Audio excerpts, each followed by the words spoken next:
Yo, yo, yo, yo. What's up, everybody? How y'all doing out there? Unmute your mic, sir. Unmute your mic. Come on now. It ain't been that long. Hey, it's been a minute, man. Help a play out. What it is, what it ain't. What's good? What's good, Panther Nation? Yo, what's going on, everybody, man? We are happy to be back, y'all. Know it's been a minute since we've been live and been me and Tony, together on here. Um, but when I say real life is been kicking my butt lately. Life's a It bitch. has. Yeah, but this time it was something that was needed. And well, when I tell you Yeah. this week, I've been trying to wire a shed. I went back to work. Shoot, my wife got the flu, and then of course the whole time I was out of work, it didn't rain, and now it's raining now. So yeah, so now I'm trying to catch up with stuff. But Tony, man, what's Well, good with you, cuz? welcome back. Thank Welcome you, back. Hey, thank you, hey, thank you very much. everything good, man. I can't complain. Just taking it one day at a time, man. And clearly I didn't have enough prayers to rescue our Panthers. Um, but one prayer did come. One prayer was answered. Mm, As well as I think that everybody in Panther Nation was praying for the same things. I think we came together as a congregation, right after the usher board meeting, and we put some prayers together, and not we the got usher we got board out, meeting. we got what we was looking for. So it's not a new day. Not the usher board meeting. Lord have Yeah, mercy. Not now I want to know all the time. What's up, man? How you doing? Man or ma'am, my bad. yeah, yeah. We What's up, Doug? How you doing, man? What's going What's on? up, Doug?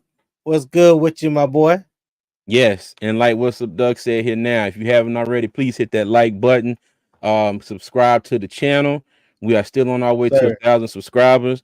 And I added that to my Christmas list for two fans in the stand. That's the only thing I want is 1,000 subscribers. Yes, So if y'all haven't yes, already, yes. hit that button for us and help us get to that goal. Okay.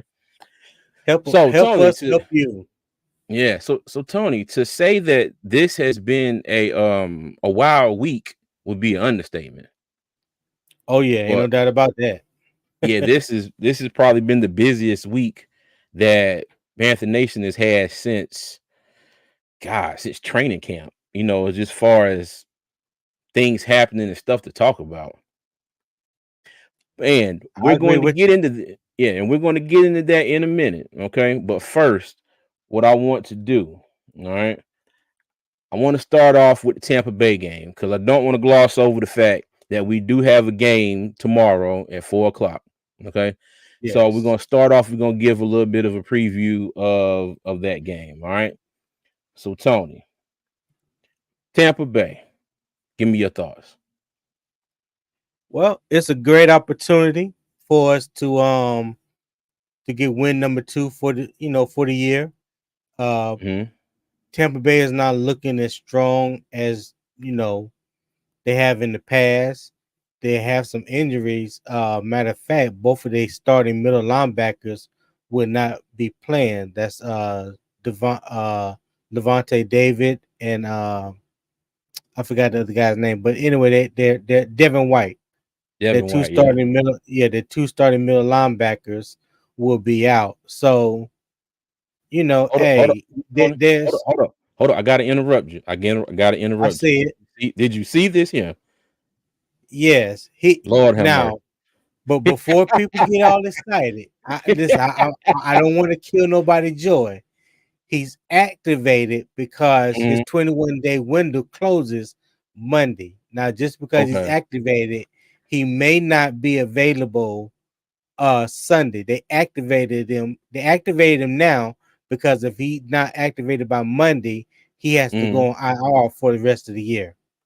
mm. So since his 21-day window was open, he's activated now. But I'm of the mindset thinking that there's a great chance that he will play Sunday, but there's a chance Okay. that he may not. But that's why he's activated right now. So I don't want people to get too excited, too up in arms and not know the the whole story.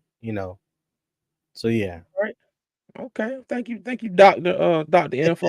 Appreciate that. I'm sorry. Go ahead, man. My bad. But yeah, man, we this lends us the opportunity to for a lot of different things. Mm-hmm. Especially when it comes to Thomas Brown and the play calling, not having Frank Reich looking over his shoulder. He has complete control now of the offense. Him and Jim Caldwell and Parks Frazier are combining and coming up with the game plan and things of that nature. So Mm-hmm. we fully get to see what Thomas Brown is capable of and what this offense will look like, under him, with him having complete control. And I hope that it's a good showing, and I hope it's good enough that leads to a victory.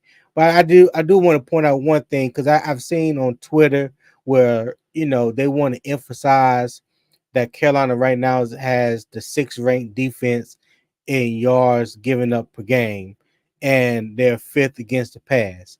Now that's all good, and I mentioned this before in the past. That may be fool's gold. Why do I say that? Because we only average 15.7 points a game. So basically 16 points a game, but we Mm-hmm. giving up 26.5 points a game. So the math ain't mathing. You know what I'm saying? Like, you can't score only 16, but giving up 26 and expect to win. So regardless if we gave up 200 yards a game or 400 yards a game, what matters to me is keeping them out the end zone. That's what matters to me Okay. at the end of the day, because that's what's going to directly affect whether you win or whether you lose. But Okay. we are faced with a great opportunity this weekend. I hope we capitalize on it. So what about you, CJ? What's your thoughts on this on the on the game tomorrow? I'm gonna keep it short and sweet. Okay. Okay. I'm not getting my hopes up at all whatsoever. Okay. Um, Right. I'm still in the mindset I gotta see results. And we still have a Exactly. we still have an offensive line that's playing like garbage juice. Okay. Um, what is Thomas Brown's playbook going to look like now that Frank Wright is gone? Is it the same? Is it the same playbook? But we've unlocked the second level and got access to the rest of it now. Or is he going to is he going to bring in anything different, or is it going to be more of the same type of plays but just different versions of them? That's a good question. Yeah, the it all still starts in the trenches. Okay. And even though Devin White and I forgot my man's other name that fast, but even though Levante David, Vontae David are out, they still got Shaquille Barrett, right? He's still on the team, right?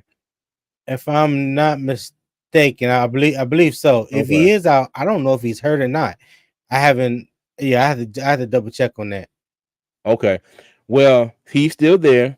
I know Big Vita Vea is still there. And you know Oh how the yeah, interior of our offensive line has played this year. And if I'm Tampa fans and I'm Via Veda, let me tell you, I'm licking my chops right now because I know Bradley Bozeman, whoever that tough dude is, and whoever hell they put at left guard to replace Zavala because he's on the IR, he's gone for the rest of the season. So whoever that three the sending the two guards, whoever that is, if I'm Tampa fans and I'm Vita Vea, I'm licking my chops because I'm like, they ain't stopped nobody all season. If they keep on but going with this same stuff, hold on, let me finish. Let me finish. Let me no, finish. no, no, no, no. Yeah, yeah, If yeah. they keep on going, with this same stuff, it's going to be another rough day for Bryce. Now, that's like I said, that's why I'm not getting my hopes up. I Okay. would I trust me. I would love to. I would love to. But we've also seen Mike Evans be Mike Evans against us. God knows every time we play him. I think I can remember Pretty one much. game in the last even the first game last year, if I'm not mistaken. Shoot, he still had a wide open touchdown, but he dropped the daggone ball. And then he made up for it in Okay. the last game where he got three of them. So, Yeah. we're hurt in the secondary. I mean, we're hurt all over the defense, all over the team in general. Um, I just got to see it first. I really want to get my hopes up. I really do, but I'm trying not to because I gotta see it. I don't want to. I don't want to say, oh, well, this reminds me of last year, and it's kind of like Wilkes, and you go in, you change the philosophy, you change the play calling. You know, I hope it does. I really do, Right. but I got to see it first, and I got to go with what my gut is saying. My gut is saying that you know we're not gonna win this game. Okay, that I hope we do. I hope they go out and prove me wrong. But I got to go on what I've seen so far. All right, and this is going to be the first game of the new regime. Frank Reich is gone, Deuce Staley is gone, Josh McCown is gone. So hopefully, after this game, they'll give me something to kind of, you know, get my hopes up and change my tune a little bit. But as Right. far as this game right here, I'm not getting too excited about it. I hope to come back Okay. on here Monday or Tuesday, and be hyped We're up talking a for it. little But different. yeah, now mind you, now Yeah. even if we do, we're gonna be a 2-10 team. So I'm not gonna come on here, chest stuck out talking a whole bunch of crap. But I will be happy if we do get a win. So, Yeah. Yeah. but yeah, but And that's my thoughts on Tampa. a quick shout out to Nash Jensen, man. I went back when I watched some of the All 22 when Nash Jensen was put in at the right guard position. He held his own, man. He held He his own. did. He did not give up. He did not give up a sack all game. So the pride of North Dakota State, man, showed up, stood tall, and did his thing. Actually put Jeffrey Simmons on the ground, a couple times. Got him a couple pancakes. So Mm-hmm. I ain't mad about him. I No, mean, I'm not mad about it. So I just hope that he okay. can continue with that this week. So we'll see. But I just want to shout him out. Not the pride of the Fargo Dome. Yeah, the pride of Fargo, baby. Yeah, Yeah, yeah, y'all that don't know, North Dakota State plays in the Fargo Dome up there in North Dakota. So, but yeah, yeah. Yes, sir. Doug said our guard should be Icky and Deontay Brown. Hey man, my partner right here is Deontay Brown's biggest supporter. If I'm not Free mistaken, cornbread. I think he got cornbread tagged on his thigh or something. He loves him some Don't do that. Deontay. Don't do that. Don't do that. Pause. Pause. don't don't do that, my boy. Hey, he loves him some Deontay Brown. But I'm not gonna lie though. You activated him. Did they put him back on the practice squad or the active Yeah, roster?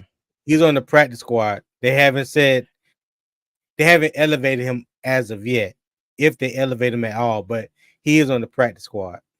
Okay. I'm not gonna lie to you, man. I say put Brown in and Nash and see what they can do. And like like Doug said, at first I was like, nah, leave Icky where he's at. He'll be all right. But I'm jumping on that bandwagon of moving Icky to guard. If they probably won't do it this season, but Right. get that man a whole off season, let him get used to the position. It might be one of the smartest things they do, or it Yeah, couldn't be, but at this point in the year, what's it going to hurt?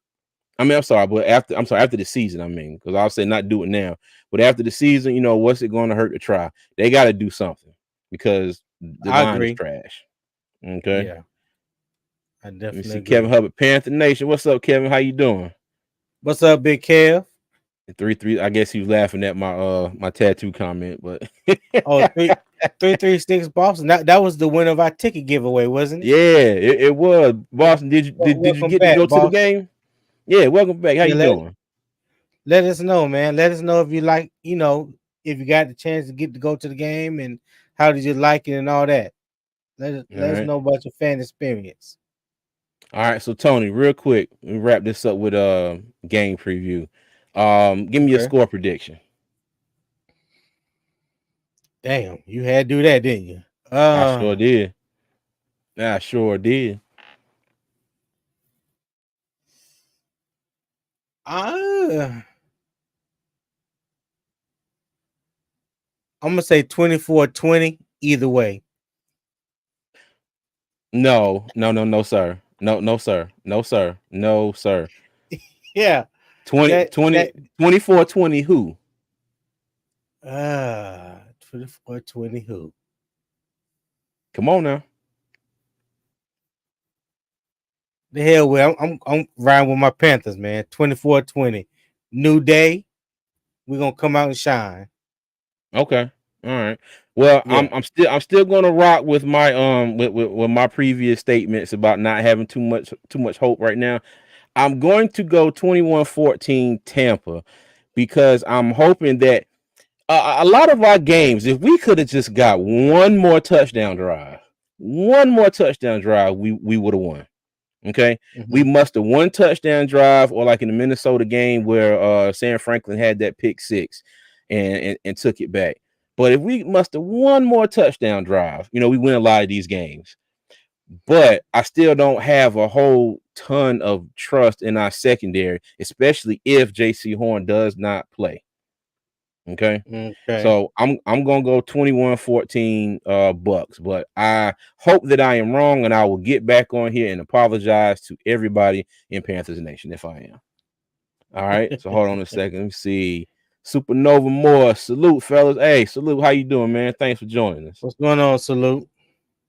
Boston said I couldn't make it. I gifted them to another Panthers fan. Hey, my man, that's what's up. That's what's up. That's what's Okay. up, Boston. All right. Now I want to know all the time. 17-13 Panthers. Okay. Kevin Hubbard, 21-14 Panthers. Hey, Okay. Boston thinking like me, 24-13 Bucks.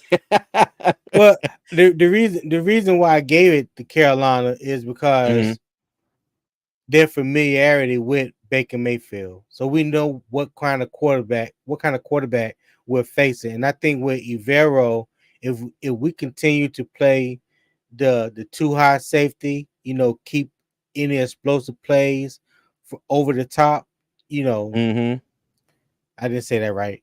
If we can keep from being victimized by downfield explosive plays and keep Mhm. everything underneath, because right now Tampa Bay don't have a running game. Now we don't have the greatest run defense, but if we can control that running game, put a little pressure on Baker, because we know once you put a little pressure on him, he will fold, and that there's opportunities for interceptions. Even Mhm. maybe a strip fumble or something like that. So I just Oh yeah. think that if we can do those things, I think we'll have a better chance to win the game, especially if we come out and score first. Yep. Pressure buzz pipes. You're right. Hey, That's I'm right, with you, Kev. but they gotta they gotta make Baker Mayfield uncomfortable. But they also, and see, this is my thing. But outside of Brian Burns, okay, the defensive line hasn't been getting much pressure all year. The double teaming Derek Brown, and we said this when we was talking yesterday. Shy Right. Tuttle and Deshaun Williams haven't really, impressed us as far as being able to get to the quarterback and get pressure on them. Now, I will say this: they have stepped it up in the run game. As you see, we are not completely Swiss cheese as far as stopping the run, as we were previous games in the season. But just go back and look at the Tennessee game. Will Levis did not get that much pressure on him the entire game. He did get sacked once or twice, but for the most part, when the rubber met the road and it was time for him to do something, he had time to sit back, assess the situation, and even still, in that combination of that, and when he did his 3-step drop and he was ready to throw, his receivers were open That's when true. when he That's needed to true. complete passes. And I specifically talking about like at the end of the first half and that drive at the end of the game. Okay. Right. So Right. yeah. But they got to get pressure, and they got to make Baker Mayfield, unhappy back there. They can't let him sit up there and loft balls to Mike Evans and Chris Godwin all day. All right. Let me see. Xavier Ford, they don't have any pass rush moves. I mean, hey, I That right agree. there. That's facts. That right there. That That right that there. that You, that is you know, facts. it's crazy to see your defensive ends or your outside rush linebackers, whatever you want to call them. It seems like everybody wants to try a bull rush. Mm-hmm. It's like nobody knows how to long arm. Nobody know how to double swipe. Nobody know Mm-hmm. how to ghost a tackle. It's Mm-hmm. like, dog, there is a plethora of defensive moves, that moves that defensive ends or outside rush linebackers use, and we're not utilizing any of them. And it's like, even with Brian Burns, man, Brian Burns isn't using the full toolbox at his arsenal like he did last year. Yeah. So I'm like, Mm-hmm. they look vanilla from the defensive end point of view. You They know, they look vanilla and I'm also wondering if Brian Burns is fully healthy. Is he dealing with any nagging injury, especially to that arm that he always have in to the that brace? arm. Yeah, Yeah, because I I still think Brian Burns should be winning more one-on-ones than he is winning now. Now he's got what 6.5 sacks, I think, already this season, which I'm glad he has. But to me, and this is just what I've seen, and anybody else, if you see anything different, let us know in the comments. But it looks like Brian Burns is not, like I said, he's not winning one-on-ones. And I would like to contribute that to the fact that he doesn't have much help coming from the other defensive end spot. But in the same sense, if he is that guy, like he wants to be paid to be that guy, it shouldn't matter who's on the other side of the defensive line. You should be able to bring it every play. And I know he's got it in right. him. And that's why I brought up the fact that, is he injured more than we think he is? Because I think something is Mm. wrong. I me personally, Mm. I think something was wrong because I don't think that's the Brian Burns that we all expected this year, but I don't think it's because he just can't get it done. I'm just wondering there's something up with him, but that's just my thoughts on it. All right, That could now I be want to know all true. the There could be time some truth that to we that. don't have any cornerbacks. Yeah, I'm telling you, Von Bell is What do our you safety is out. Hmm? what do you, what do you think of the pickup of Shaquille Griffin? I like it. I've seen some 50-50 comments about that whole ordeal. Like, some people Hmm. saying he's not that good anymore. Are we gonna get the Shaquille Griffin that made the Pro Bowl in 2019? Why did the Houston Texans release him? Like, there was a lot of questions that was going around on Twitter and things like that. But you know, like that old saying says, one man trash is another man's treasure. And it can sometimes it can be a scheme fit. A lot of Hmm. things, a lot of times it's scheme. And Hmm. I just hope that now Exactly. that he's in Carolina, and whenever he does get activated, he can not stow up, step up and Hmm. show his value for the team. Okay. That chick T said, "Hey guys, hey T, how you doing?" Hey All T, right. what's going on? Xavier Force said, "Anything is better than Henderson being out." Nah, don't do. Hey, I can't do CJ like that right now, man, because this has been CJ Henderson best year since last year, man. So I mean, not his best year in the league Since, since his uh, rookie year. I'm I'm about to bad. say Not since not since last that. year, No, bruh. don't do that. Yeah, yeah. I ain't mean that.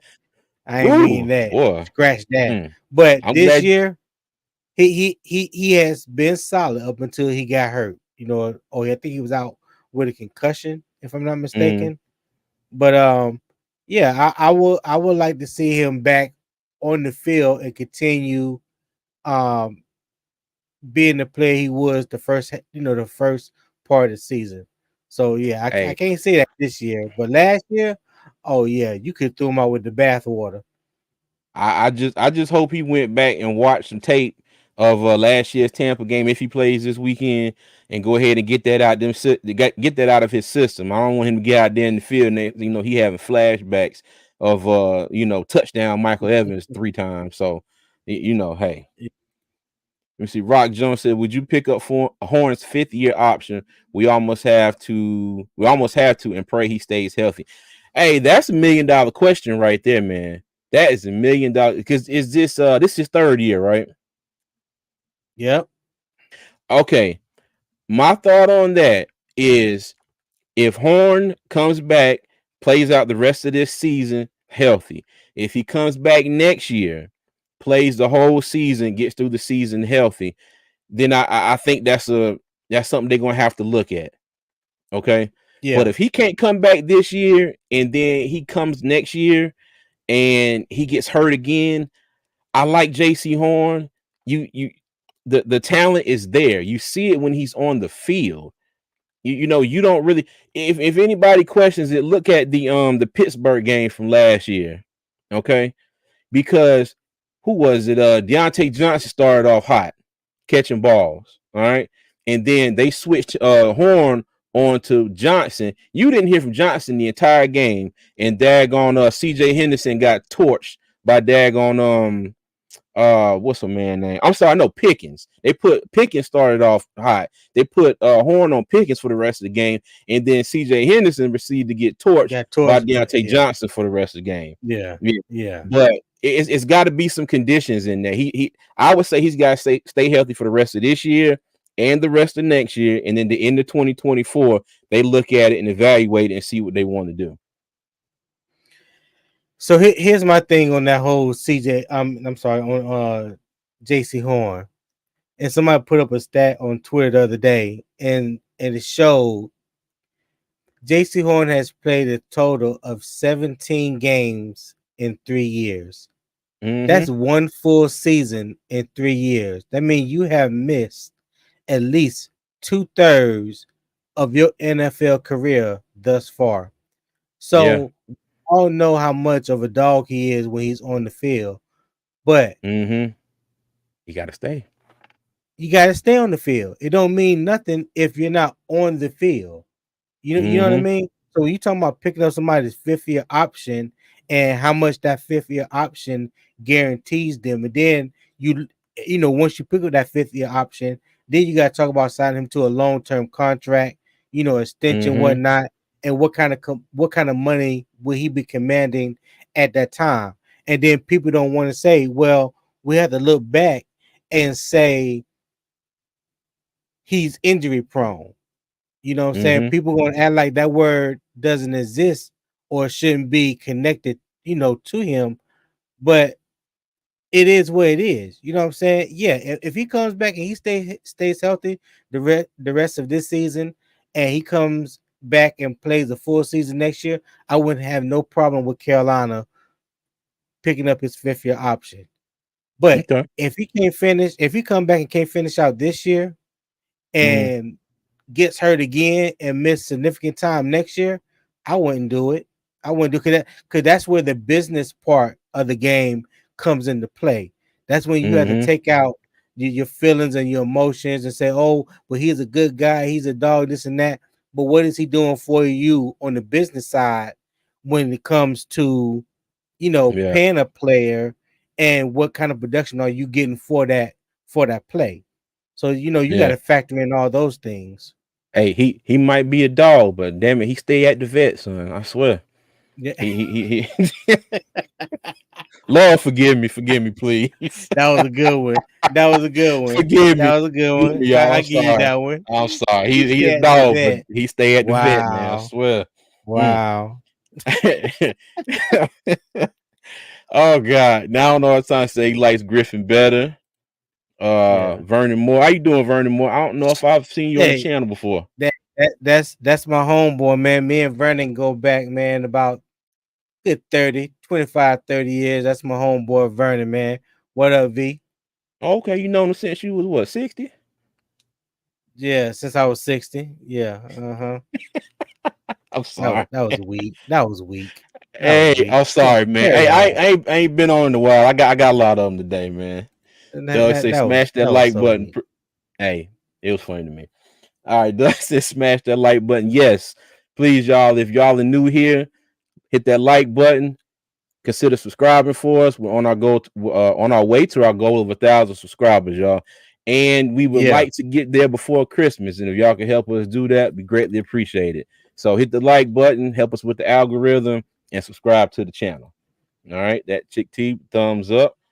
Okay. Rock Jones said, "We know you guys are Tar Heels, so would you draft May over Williams already. if you were Chicago's GM?" You know what? I would. I would. I would take May over Williams. Williams had a really good year last year. Um, not so much this year, but and well, you know what? Let me not say. I think it was both of them. I think both of them kind of rode their teams, rode the wave with the team. UNC's Hmm. defense played a lot better this season, but when it counted, they reverted back to like the last two or three versions of it. And I want to No say the doubt. same thing for Caleb Williams, But to be honest with you, I think both of them will probably be good picks. Hell, it's just like our quarterback Bryce Young. If you get to the right situation, they might thrive. And with us, you're seeing a quarterback that's got drafted into a pit of misery. Is where we at right Yeah. now. But yeah. Um. I will. That is a tough one, and I am going to be biased because I am a Tar Heel fan. So yeah, I probably would choose May over Williams, but I don't want either one of them to go to Chicago because I don't think Chicago should get rid of Justin Fields. I think they should build around the young man, continue to build around the young man, so they can get a complete evaluation for their draft pick. I think Justin Fields is still a pretty good quarterback and can be even better with the right Mm-hmm. coaching and um the right weapons, supporting cast around him. So even if they traded Justin Fields, Chicago Drake May or Caleb Williams is not going to come in to make Chicago any better than what they are currently right now with Justin Fields. So I mean, I wouldn't want to be in that situation.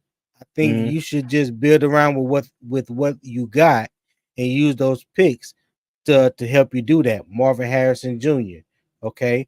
Yeah, if you want to go defense, add another defensive franchise player. That you got picks. I mean, they got Okay. options. I don't think they need to go quarterback again. All right. Cool. Vernon said, "I don't see the Panthers breaking the 500 mark for the next 3 years. Just rebuild." You know what? That's definitely a possibility. But me personally, okay, this year's a wash. We know we're not gonna get anywhere close to 500. If Next year. next year, if they could get like a 7-10 record like we did the previous year, just some improvement. I think the year after that, above 500 might be a possibility, but it comes down to what we're going to get into here in a minute. No, okay. It Right. comes down to our coaches, comes down to our GM, comes down to our owner. Who needs to pull out the pen, sign the checks, and then go sit the hell back down. Okay. Right. But yeah, but speaking of that, all right, Tony. So we're gonna get off the Tampa Bay game here real quick, and we are going to switch to what was the biggest topic of this week. Frank Reich got fired. Okay. Frank Reich got fired, and then a couple more of his offensive staff got the good old boot right after him. All right. Yes, sir. So Yes, let me sir. see here. All right. So I got the old and the new. Frank Wright, Deuce Staley, Josh McCown are all gone. Okay. Chris is our new interim head coach. Thomas Brown, who is the offensive coordinator, but didn't get to call plays that long. He is now full-time play caller, still offensive coordinator, and he is the running backs coach. Parks Hmm. Frazier will take Josh McCown's spot and will be the quarterbacks coach. Okay. Yes, sir. Tony, how you feel about all this? Um, I think it was needed, Mm-hmm. and I understand the reason why Carolina made a choice to also get rid of Deuce Staley and Josh McCown, because those were Frank Wright boys. Mm-hmm. Those were like his quote unquote lieutenants. You know what I mean.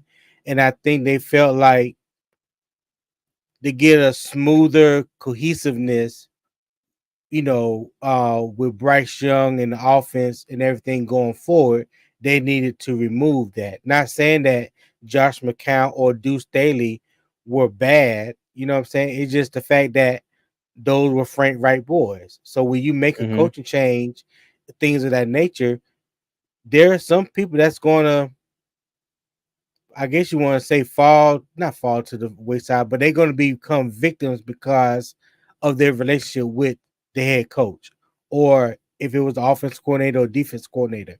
If Okay. you bring your boys with you when you leave, they're pretty much going to follow you. You know what I mean? Okay. My biggest thing is just wanting to see uh what Thomas Brown is going to do with the offense. And now that Frank Wright is not over his shoulder or picking and choosing what Thomas Brown can and cannot call, you know what I Mm-hmm. mean? The playbook is completely his. The offense is completely his. There's no micromanaging when it comes to play calling. So yeah, I'm just looking forward to what's next. Well, what do you think? Then I have a question after you answer. Okay. Before I get into that, I put the link in the chat. If anybody wants to come in and join us and chat with us and give us your thoughts on all this stuff too. The link to join us is in the chat. Um, okay.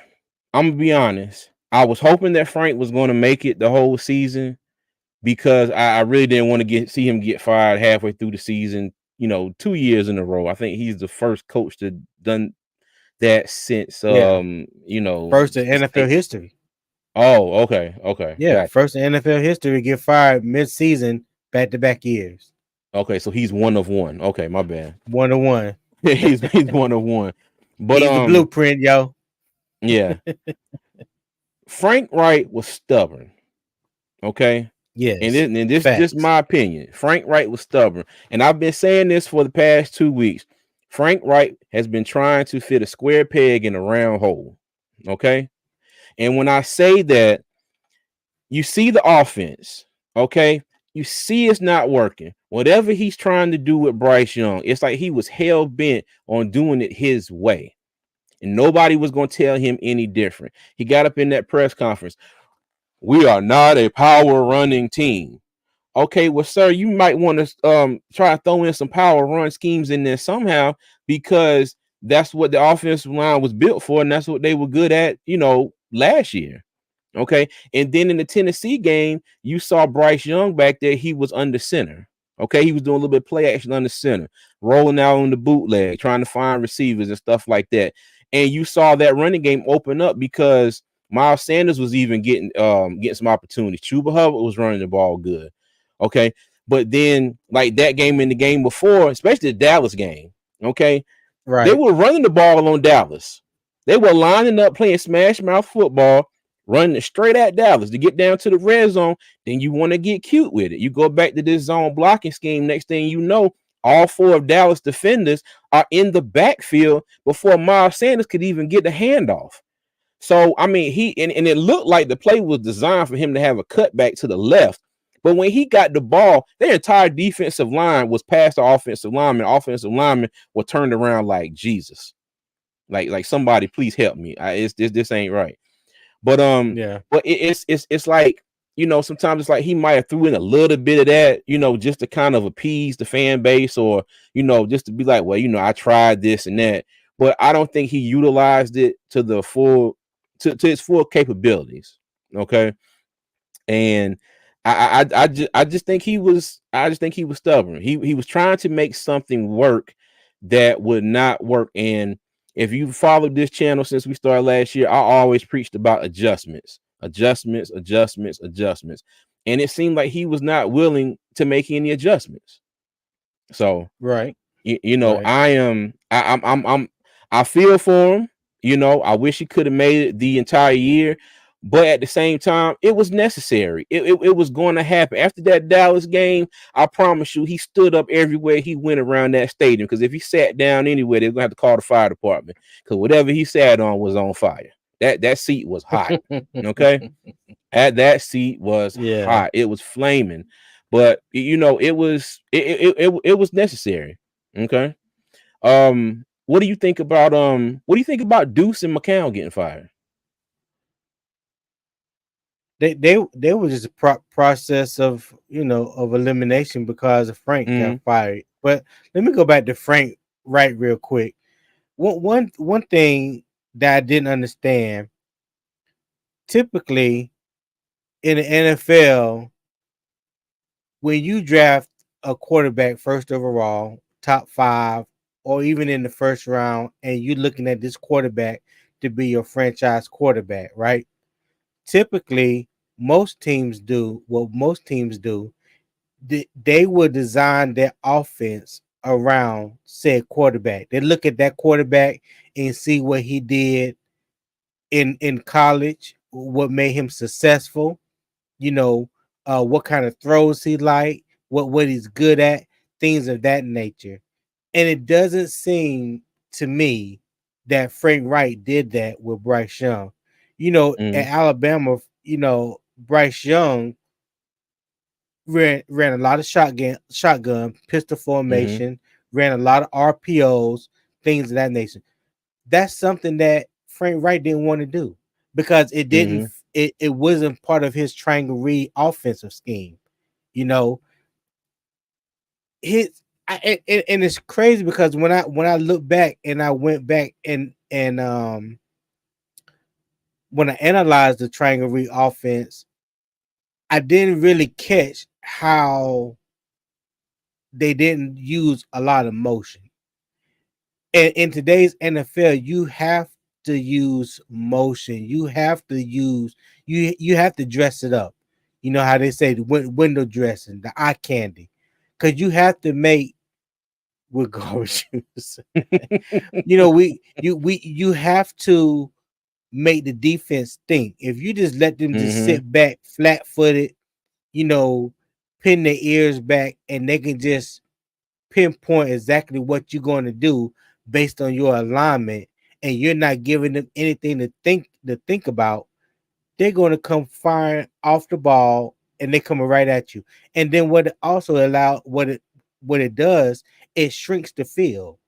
It Mm-hmm. shrinks the field by a good 20-25%, because the one, we have gotten to the point where everybody that we face see that they don't have to cover us deep or anything, so they're not worried about anything. Come, they're not worried about the ball Oh going man. over their head, any shots downfield or anything like Mm-hmm. that. These DBs that we have faced, especially in the Indianapolis game, even in the Dallas game, they were playing flat footed a lot because they Mm-hmm. knew nothing was going to get past 10, maybe 15 yards. They knew a lot of screens were coming. Then they knew a lot of the out routes were coming. That because there was no window dressing. There was nothing to make you feel like um anything different was going to happen. You didn't leave the defenses guessing or making them feel like there was a problem. You know what I'm saying? Like they had the Mm-hmm. answer. They had the answer to the problem before they even took the test. You know what I mean? Mm-hmm. Yeah. Yeah, they Oh had yeah. the cheat code as soon as we stepped on the field. But So you know what though? We got the same cheat code. We got the same answers. Okay. We got, we got access to the all 22 coaches film. That's the stuff that they right, use when they look at film. It's obvious. It's obvious. Yeah. I mean, it's just it's so predictable. It is so predictable. yeah, And the thing that gets me is, especially like with the offensive line, if you can rush three down linemen, three defensive linemen, I'm sorry. If you can rush three defensive linemen and get pressure on a consistent basis, and we've seen it. We've seen three yes. defensive linemen get through our five offensive linemen and two Bryce Young. We've seen four Say that again. defensive How linemen. how how many offensive linemen we got?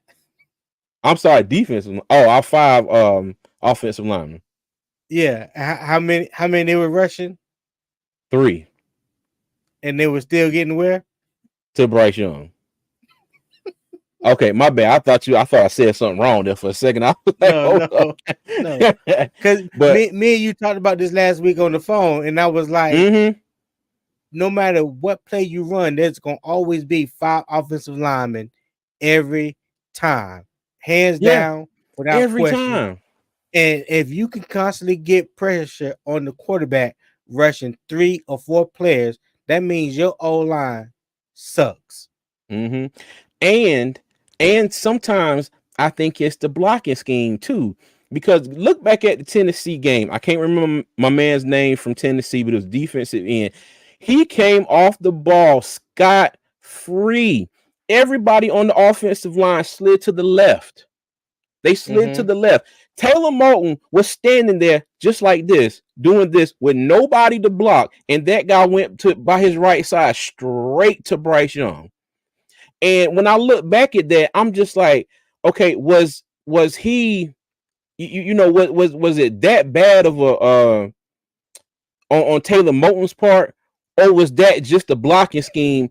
And well, I'm sorry, you know what? I think he was there, and then the running back tried to come across Bryce Young. I think it was Miles Sanders. Miles Sanders tried to come across Bryce Young to pick up that defensive lineman. But that's a Right. mismatch all day long, especially when you All day got your long. right tackle who has nobody to block and he's just sitting there like this.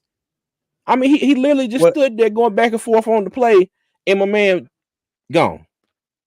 that's a horrible play design anyway. Yes. Whenever you're gonna move your line to the left, you should have someone to pick up the defensive lineman that's going to be free on the backside, not come from the play side, cross the quarterback, and hope that he picks it up. Mm-hmm. Picks up that backside defensive end or outside linebacker. That to me, that's horrible. That's horrible. Mm-hmm. Play, not just play calling, but scheme.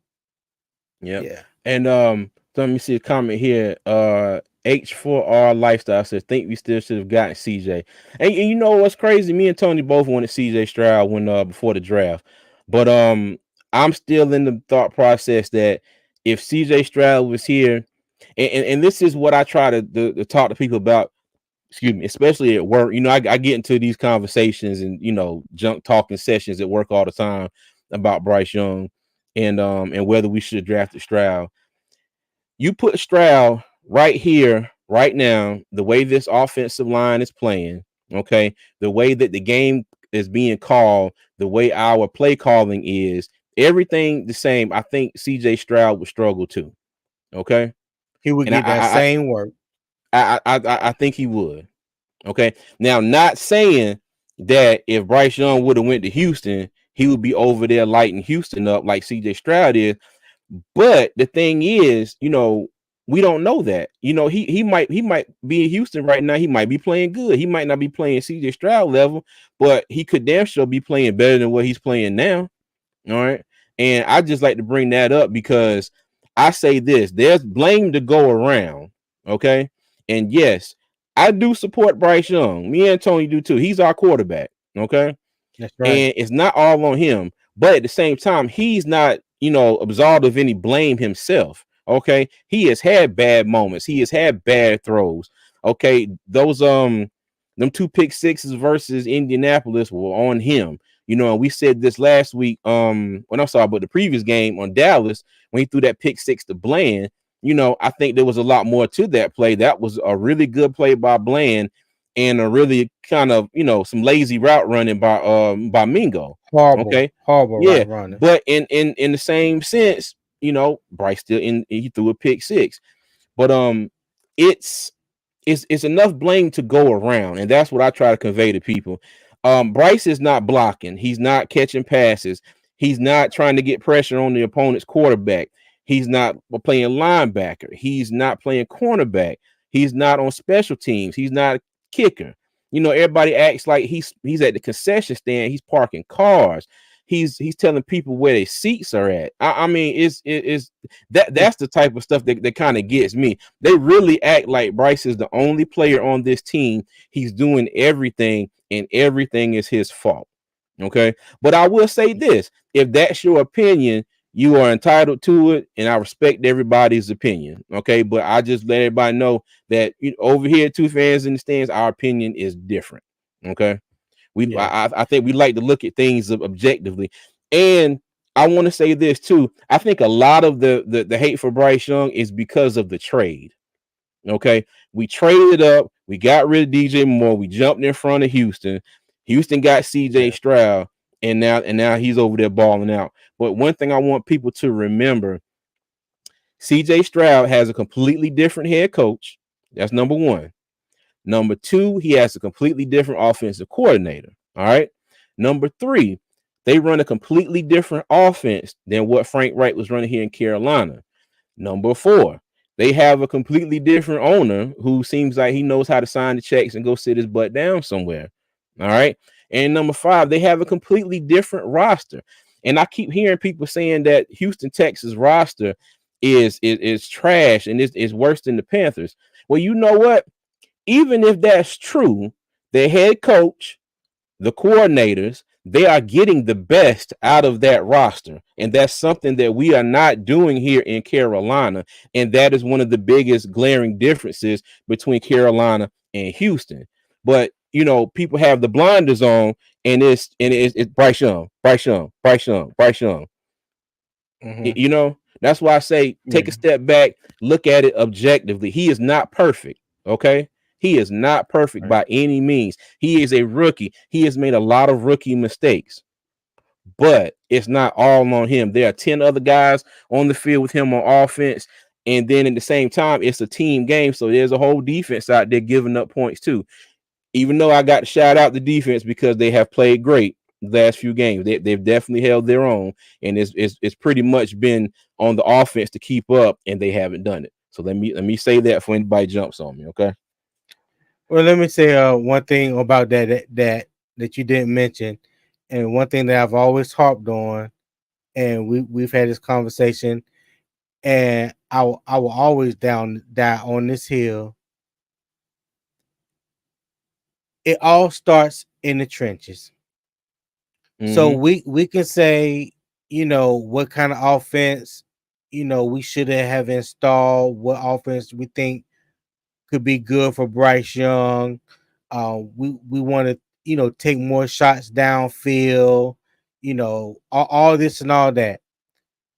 You can't do none of that if your offensive line can't block in the run game and can't block for you in the pass game. Bryce Young has been sacked already this year 43 times. Mm-hmm. 43 times. You got wide receivers that when Bryce do have time, and it's not, and what kills me, this is not consistent. They still running. They can't get open. They Mm-hmm. can't get open. You don't have anybody that can. I'm not gonna say you don't have in the scheme that was currently ran with Frank Reich calling plays. When Bryce Young did get time in the pocket, which was hardly any, he did make some good throws. You see the potential, you see what he could do, but you want it to be consistent. Where it's unfair to ask anything from him to be consistent when you don't have any consistency up front, because Facts. they will allow you to run the ball and they're going to allow you to throw the ball. And Mm-hmm. this year they haven't been good at running the ball, and the damn sure haven't been good at throwing the ball. That's not a Bryce Young problem. Okay, Mm-hmm. that's not a Bryce Young problem. That's not a problem on the wide receivers. Not a problem on the running backs. That is an offensive line problem. That's in the trenches. Just like we talk Mm-hmm. about the defense can't stop the run. When CJ, we talked about this before the season even started when they got rid of Marquand McCall and Brevion Roy, and they waived John Pennicini because he Insane. couldn't get it Yep. right. So the first thing we said, well, who's going to help stop the run in the middle? First Mm-hmm. thing that we said was, if we were any other team, we would run straight at Carolina. And what have they been doing since week one? Running straight at Carolina. So I Mm-hmm. said all that to say this, and I try to tell people, and I don't get into it with people on Twitter.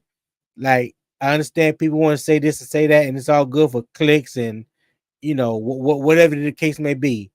It don't matter who you have at quarterback. If you don't have offensive line to block for you, to give you time to operate in the pocket, you gonna look like a hot mess, just like Bryce Young look. I don't care if you 5'10" or 6'10", stand in the pocket, you gonna get ate up. Mm-hmm. Same thing that's happened to Bryce Young right now in Carolina is the same thing that would happen to CJ Stroud if he was in Carolina. So it doesn't even matter about which one we got. We will still Mm-hmm. be 1-10, and the offensive line will still be hot shit. Yeah. Full stop. And you know what? And I watched a little bit of tape from CJ Stroud's last game. And one thing that I saw that he does, he does move well in the pocket. You know, if the pressure's coming from the right, you know, he slides to the left and vice versa. And I was telling somebody at work yesterday, and I said, that's all well and good. I said a good 8 times out of 10. Look at the pocket that Bryce Young is in. That Joker is collapsing from all sides. It's like it's a demolition project, and they blowing the bottom trusses on the building, and the whole thing just coming down on top of them. Okay, look at the pocket that Bryce Young's in. Go back, take a look at some film. His pocket just collapses. You know, and Not only when from the he side, but from up the middle too. that that's what I'm saying. That's what I'm saying. Yeah. He is basically in like a half a circle, and it's all coming in at him. You know, where's he supposed to go? What is he supposed to do? Okay, Yeah. but you know, it's what it is. Let me see. Panthers Germany said, I don't hate Bryce. I think he said he is bad this year. Well. I think that's why. Wiley, get on here and tell us how you feel if you got time, sir. Go on to Oh, click the that link. Hop is on here and Wally. tell us. Yeah, that's Wiley. That's Wiley. I shout out to Panthers Journey podcast and Black Cat Panther podcast and the guys over there. I heard Wiley over there the other day, but Wiley was hot. Wiley was talking junk. You see, Rock Jones. The majority of the time, the pressure comes from the middle and fast. Yes, Yeah, yes. We that's true. figured out because we praised Bradley Bozeman last year when he got into the lineup after he came from injury. But the way they were running the ball, that's what they were doing best. That's what he does best. And you saw the whole offensive line pick it up. This scheme that they've been running with this zone blocking, uh, it's almost like they're stuck in the mud. The defenses, they do stunts, twists, and they get around Bozeman. Bozeman is engaged to his left with trying to help out whoever the left guard is. And then you got the defensive end that was on the other side of left tackles looping back around. And by the time Bradley Bozeman can know what's going on, the man is already past him. A lot of that is Bradley Bozeman fault though, because when you're not the primary blocker, Mm-hmm. you shouldn't be as engaged with the block as Bradley Bozeman does. You should be if the left guard, if you help with the left guard, you can extend a hand and help the left guard and keep your head on a swivel to see what may be coming from your blind side. He don't do that a Yeah. lot of times. It's like he's engaged with the block, and by the time he realized that maybe something maybe come from the blind side, when he turned around, it's too late. You know what I'm Okay. saying? Mm-hmm. You know, Hold on a so hold on a second here, Tony. We got brother Wiley with us. oh, What's okay. going on, Wiley? Ain't nothing to it, man. Can you hear me? Yeah, we can hear you, man. Yeah, Go we ahead. How here you doing, brother? with Hey, you. man. Ain't nothing to it. I think the problem is people call me the Bryce apologist too. But the problem is the problem I have is it's too many excuses. Cause things have come out like, for example, he didn't want to wear the wristband. How many games would that we have all those problems with the layer games? 5, 6, Mm-hmm. and I blame it on Frank. He should have forced him to do it, but he Mm-hmm. refused to do it. So Okay. what I'm saying is, it's a team sport, right? Mm-hmm. Offensive line don't trust that guy to be where he's supposed to be and to do the things he's supposed to do. So they're not able to block the way I believe, the way they need to. And I think Icky is struggling simply because Last year, Brady Christian covered up a lot of his flaws, but these Mm-hmm. other guys don't are not as quick Yeah. as Brady is. Though Brady is not as powerful as a normal guard is, but he's more nimble. So Icky knows even if I let the guy beat me, I can push him upfield, and I don't have to worry about the place where I was at because Brady got it. You notice every time we put a guard on the left side, his numbers are way worse than he was on the right side. Icky don't Mm-hmm. trust these guys. He don't, he has zero trust in them, and then he can't do that because it's not like he's nimble foot. You know what I'm saying? So Yeah. it's trust is. I don't think there's no trust this year with any of these guys. We Mm-hmm. got to start this thing over, and hopefully next year, uh, one Bryce comes in with a new attitude that he's going to listen to the coaches. This ain't Alabama. You don't know everything. You need to listen. So really, I mean, that you going down that road though, Wally? So now he don't listen to Frank Reich. Don't man, don't well, no, I'm start saying that. I'm going down that road Don't for this start. reason. No, I'm going down the road for this reason. They don't stuff don't just come out for no reason, man. They ain't trying to. I'm saying this. You may not feel comfortable, but if a coach is there to coach you, you do the things the coach tell you to do. What do you think they got rid Mm-hmm. of the quarterback coach? He couldn't get through to Okay, Bryce, right? well, let me ask you this, Wally. Mm-hmm. And you absolutely right. You do what the head coach asked you to do, right? Mm-hmm. But answer me this: Yeah, go ahead. any team that has taken a quarterback in the first round or first overall pick, and you decided to make that quarterback your franchise quarterback, do you Mm-hmm. not build your offense around said quarterback? Do you not look back at tape when he was in college to see what made him the number one overall pick, made him the Mm-hmm. Heisman Trophy winner, to Yep. what makes him comfortable? Because Mm-hmm. this is who you have tabbed to be your franchise quarterback for the next 10 plus years. So, Mm-hmm.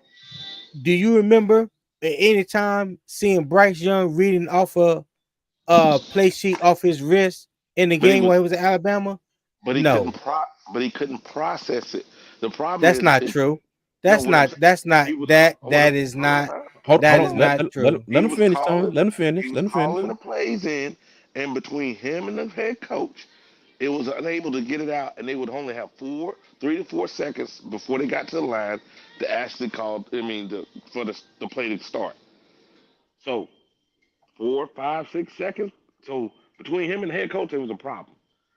Mm-hmm. So somebody was having a problem. Either the head coach was that horrible, he had these problems when he was at Indianapolis, or this rookie couldn't decipher things that he needed to do, and they needed to help him this year.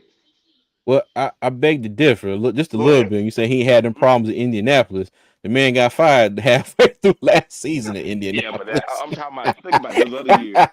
It just that was last year. But I he didn't know. have 1 year in Indianapolis. He had a couple years in Indianapolis. Yeah. I'm saying Oh is, go ahead. no. Go ahead, Wilder. Go ahead. Go ahead. No, all I'm saying is not everything's Bryce's problem. I believe they could have did better by Bryce. Yes, no doubt. But at some point, man, if you're the rookie, you got to say, okay, I'm gonna do what the coach told me to do. And I think Mm-hmm. if he wasn't listening after the first time I told him to do it, second time I go in the Mm-hmm. owner's office because obviously he's not listening because he thinks he got backup somewhere. So let me nip that in the bud, and then go Mm-hmm. out there and tell him you either do it or you sit on the bench. But I don't think he has Okay. that power to do that. And the next Okay. head coach has to have that power. If Bryce is not doing what he need to be doing, he think he cool. Go sit on the bench. You come in. When you figure it Okay. out and listen, you come back in. Because if you don't get a head coach that authority, I think we're going to be in the situation to get a new head coach. What you think? Well, I mean, I agree. If Frank went, if that's what Frank wanted him to do, he should have done it. Okay. But I also believe too, when I keep hearing they say reports come out, Mm-hmm. reports come out. I take them reports with a grain of salt, just like I take, somebody telling me that, send me something in the mail saying that if I fill out this form, I'm going to be eligible for $500,000 in this and I that and the feel you on third. that one. I feel you on that one. Go Okay. ahead. Uh-huh. Until I get my access to Bank of America Stadium my all access, and I can go to meetings, practice, the weight room and everything else, and I can hear this stuff for myself, I leave it just like that as reports. Okay. Okay. So and that, like I said, that's just my opinion. But if it's true and Frank told him to use the wristband, he should have used the wristband. But in the same sense though, I don't think that was probably just one missing cog in a But gear, but think about it in a like gear this. that's completely stripped. Okay, y'all guys play ball, right? Both of y'all Tony play did. ball, right? Yeah, Tony did. Tony did. Okay, Mhm. Tony. Now, when you playing ball and you can't trust your guy to do what he's supposed to be doing consistently, and you go 5 weeks in a row of this stuff, are you gonna trust this guy the next week, the 6 week, the 7 week, the 8 week, ninth, 10th? Or are you gonna be hesitant? Oh, You asking me a question? yeah, yeah, yeah. What I'm saying is, I think when you don't trust your players that's on your team, it causes more problems. And I think that's one of the things. Everything starts with a quarterback on offense. The way the Mhm. offensive, everything does. So if he's inconsistent, I put me personally, I put around between him being a rookie and him being the little stubborn stuff. I put about 50%, maybe 55% on Bryce. Rookie 20%, 35% him thinking he knows because he's won everywhere. So he think he knows. You know what I'm saying? That's a good and a bad trait. Go ahead. What Wiley? You know what? Honestly, bro, Mm-hmm. this is one of those times where I ain't got nothing for this conversation Okay. because that what you saying don't make no damn sense. It just Okay. don't. It Go listen. ahead. It doesn't matter whether Bryce Young didn't want to wear a wristband or not. This is the first time I ever heard something like that. It doesn't Yeah, me matter. too. Uh, you know what the scheme is, scheme fit, whether it's power zone, power run scheme, or whatever the case may be. Mm-hmm. It all starts up front, Wiley, in the Yeah. trenches. Lock it. That's Yeah. why anybody that builds a team, whether you're in Mm-hmm. the college, high school, or pro level, you build from the inside out. You always Yeah. start in the trenches. When you got a rookie quarterback, especially when everybody talks about Bryce Young's stature and I ain't his worried about size, that. this I and think that. we picked the wrong Okay, guy for our scheme. But go ahead. I'm It's a mismatch. But go well, ahead. okay, cool. But Mm-hmm. regardless of the scheme, if your old line is trash, if they can't block to give you time to operate that scheme, it This is the doesn't wrong it scheme. doesn't matter. Mm-hmm. Nothing else matters. If Mm-hmm. if if if if you got five offensive linemen, me and CA just had this conversation. Mm-hmm. There's five offensive linemen. Every single offensive player in the NFL that as long as I've known it, there's always Mm-hmm. five. Correct. You center, two guards, two tackles. If you got defenses that can get pressure with three men or four men fronts Oh, you done.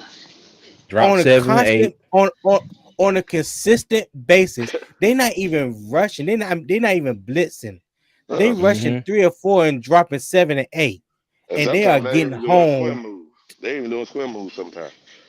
Right. So Yeah. so saying all that, knowing that we know all that, how can you put 50 or 55% of that on Bryce? Like CJ said, Bryce don't block nobody. No, he He don't. Mm-hmm. But he's here, not he's you're not right. he's not in control of the offensive line. He's not Mm-mm. in control of the scheme. He hasn't designed the play or anything. He is there to operate said scheme, whether it's a run play or a pass play.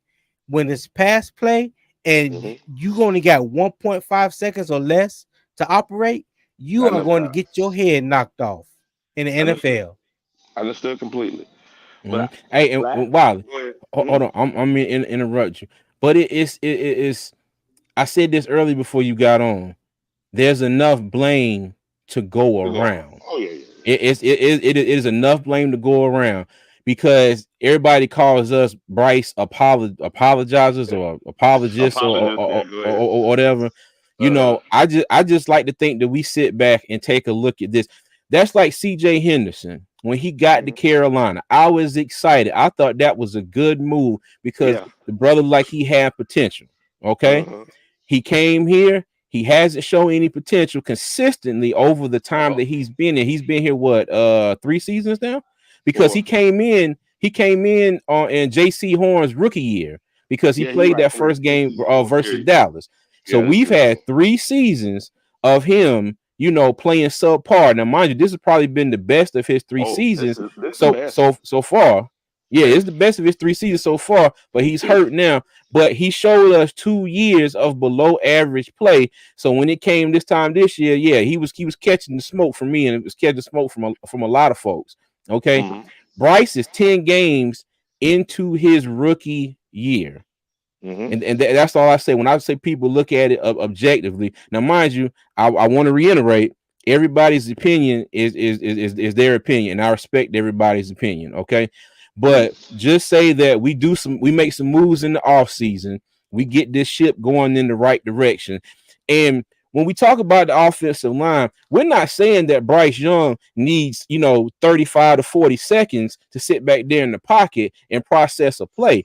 Go back to the Tennessee game. Go back to the Dallas game. You'll see this, especially in Dallas.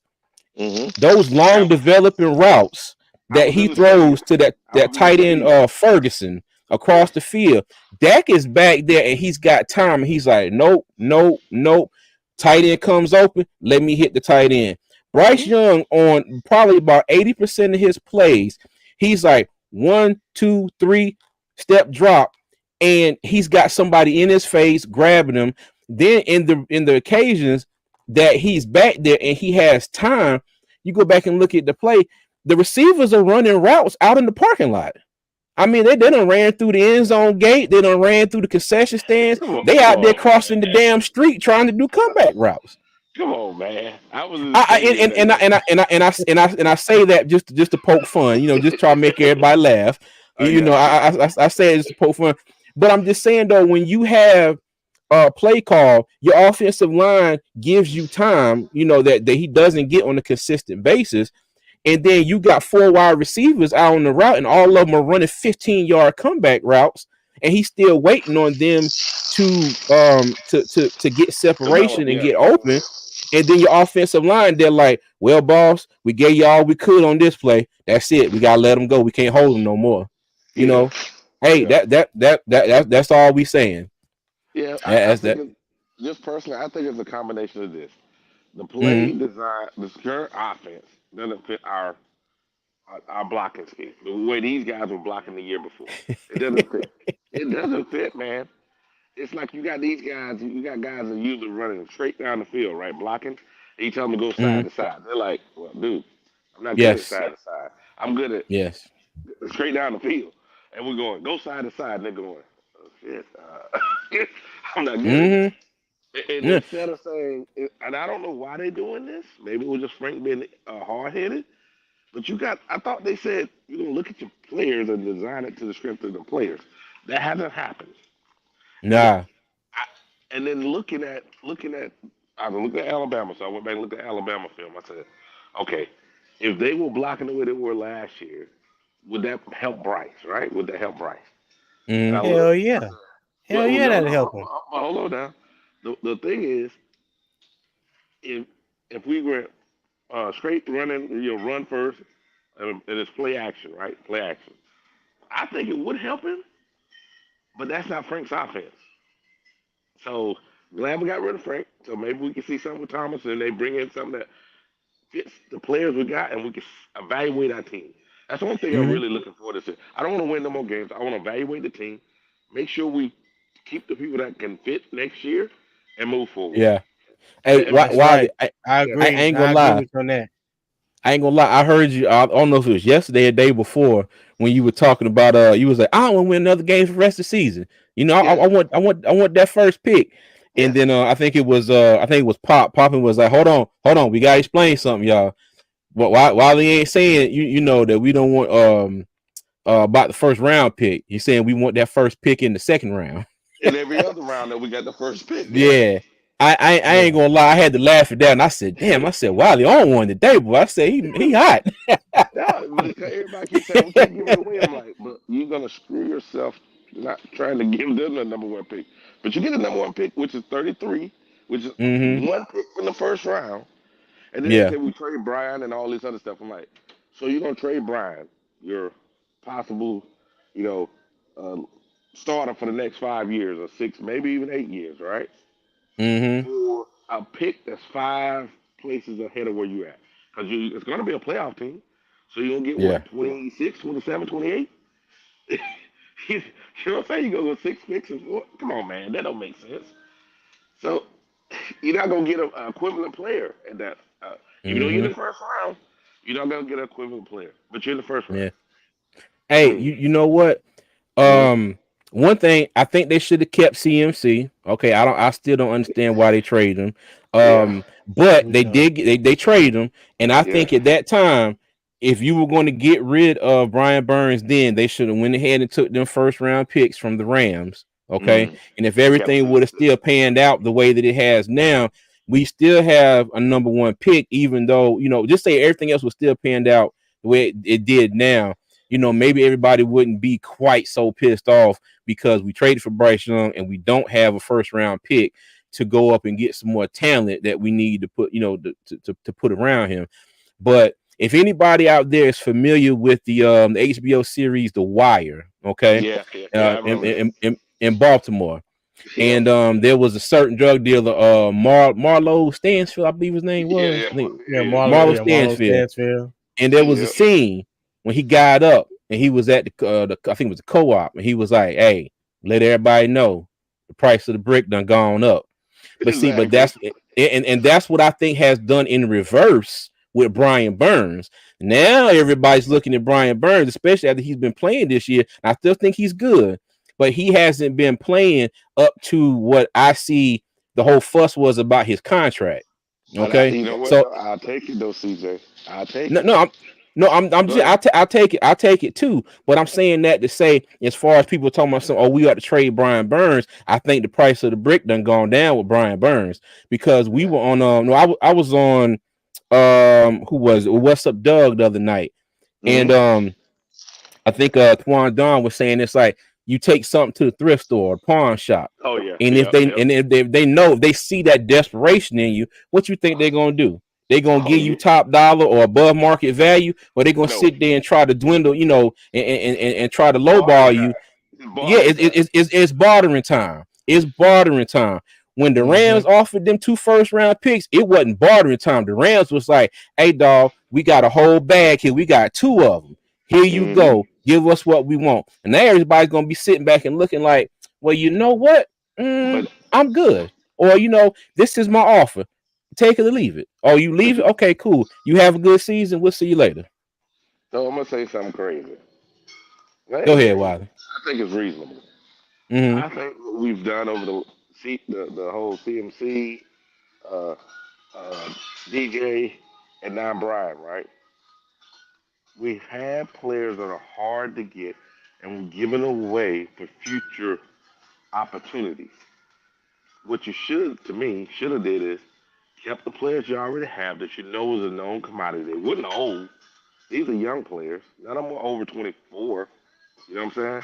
None of them are over Mm-hmm. 24. Kept those guys, and it was easier to build from there because if you look at these teams, it took 2 or 3 years they were switched, right? They're back in the Mm-hmm. playoff run. Well, guess Yeah. what? You're gonna need leaders. You're gonna need leaders. You're gonna need good players to make plays. Well, now you, based on our drafting ability, I'm just looking at our team. We Mm-hmm. haven't proven that we can draft anything. So once you have a known commodity, please don't give it away because we haven't shown that we can get it again in a reasonable time period. Thank you. Hey, Hey, you know what, Wiley? You know what, Wiley? That's the smartest crap you said since you joined this episode. CJ. I'm Oh man, sorry, Wiley. My bad. My apologies. Hey, No, look, but see, Dougie Doug. I've been gone for 6 weeks, man, and I've been holding all this stuff. You know, hey, I'm letting it loose today, man. You I'm got sorry. it's My you all gotta let it apologies, get son. it. Hey, you gotta let him get it out of the system, man. You gotta let him get it out of the free system. ticket Hey, now. Free ticket. I got you. I got you. yeah, what's up, C Doug? How you doing, man?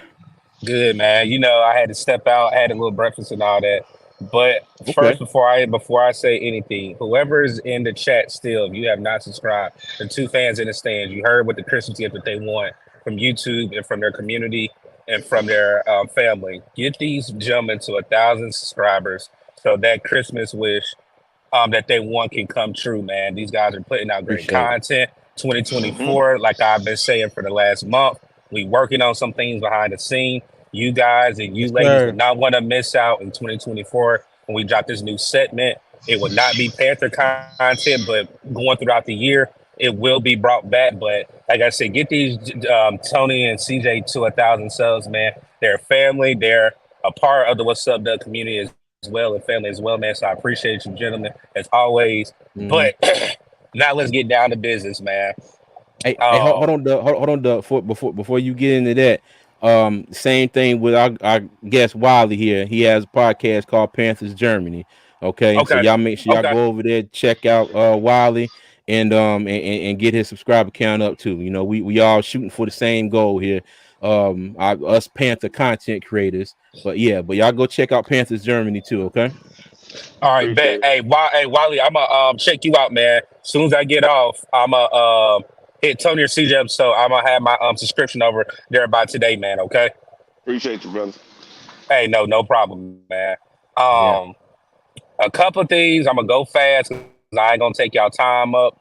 Oh, Uh, you good, man? a win on Sunday, I ain't worried about it. Again, the word that I think Tony has been able to bid on with me and CJ have been able to get on me with this week is progression, trending up, and seeing traits in these players, the reason why we drafted them.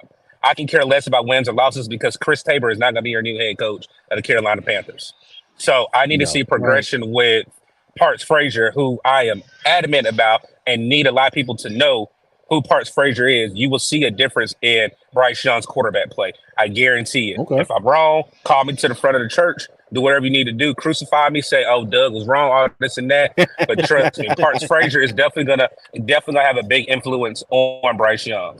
Number Not two, crucify. um, yeah, hey, you already know they like hanging people on the cross. But hey, like I said, that's a whole nother thing.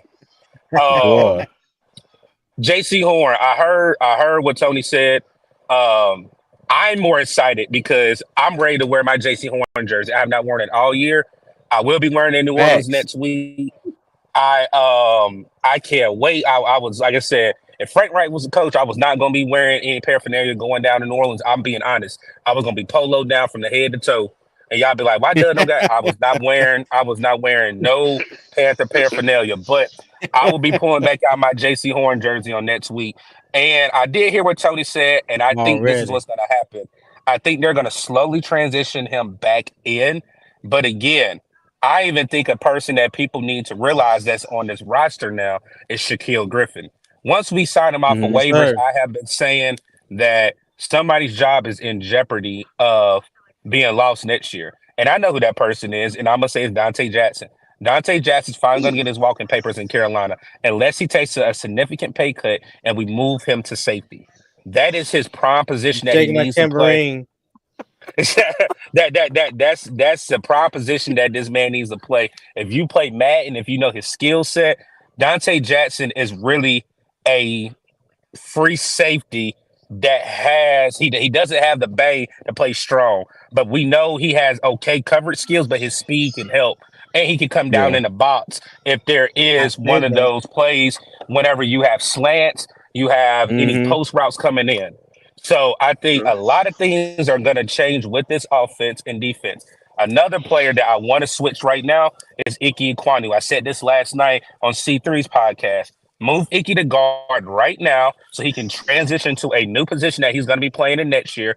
And we just re-signed Deontay Brown back on the practice squad. He needs to be elevated within 3 weeks, where he gets three games and three games of film out there where they can where we can have him seeing what he do as a guard. I know a lot of people are saying he was on a weight program, all this and that. Deontay Brown, if you look at what he did at Alabama, he was the number one guard coming out, and he went undrafted. Regardless of Say it people again. felt he was Big too, cornbread. he was.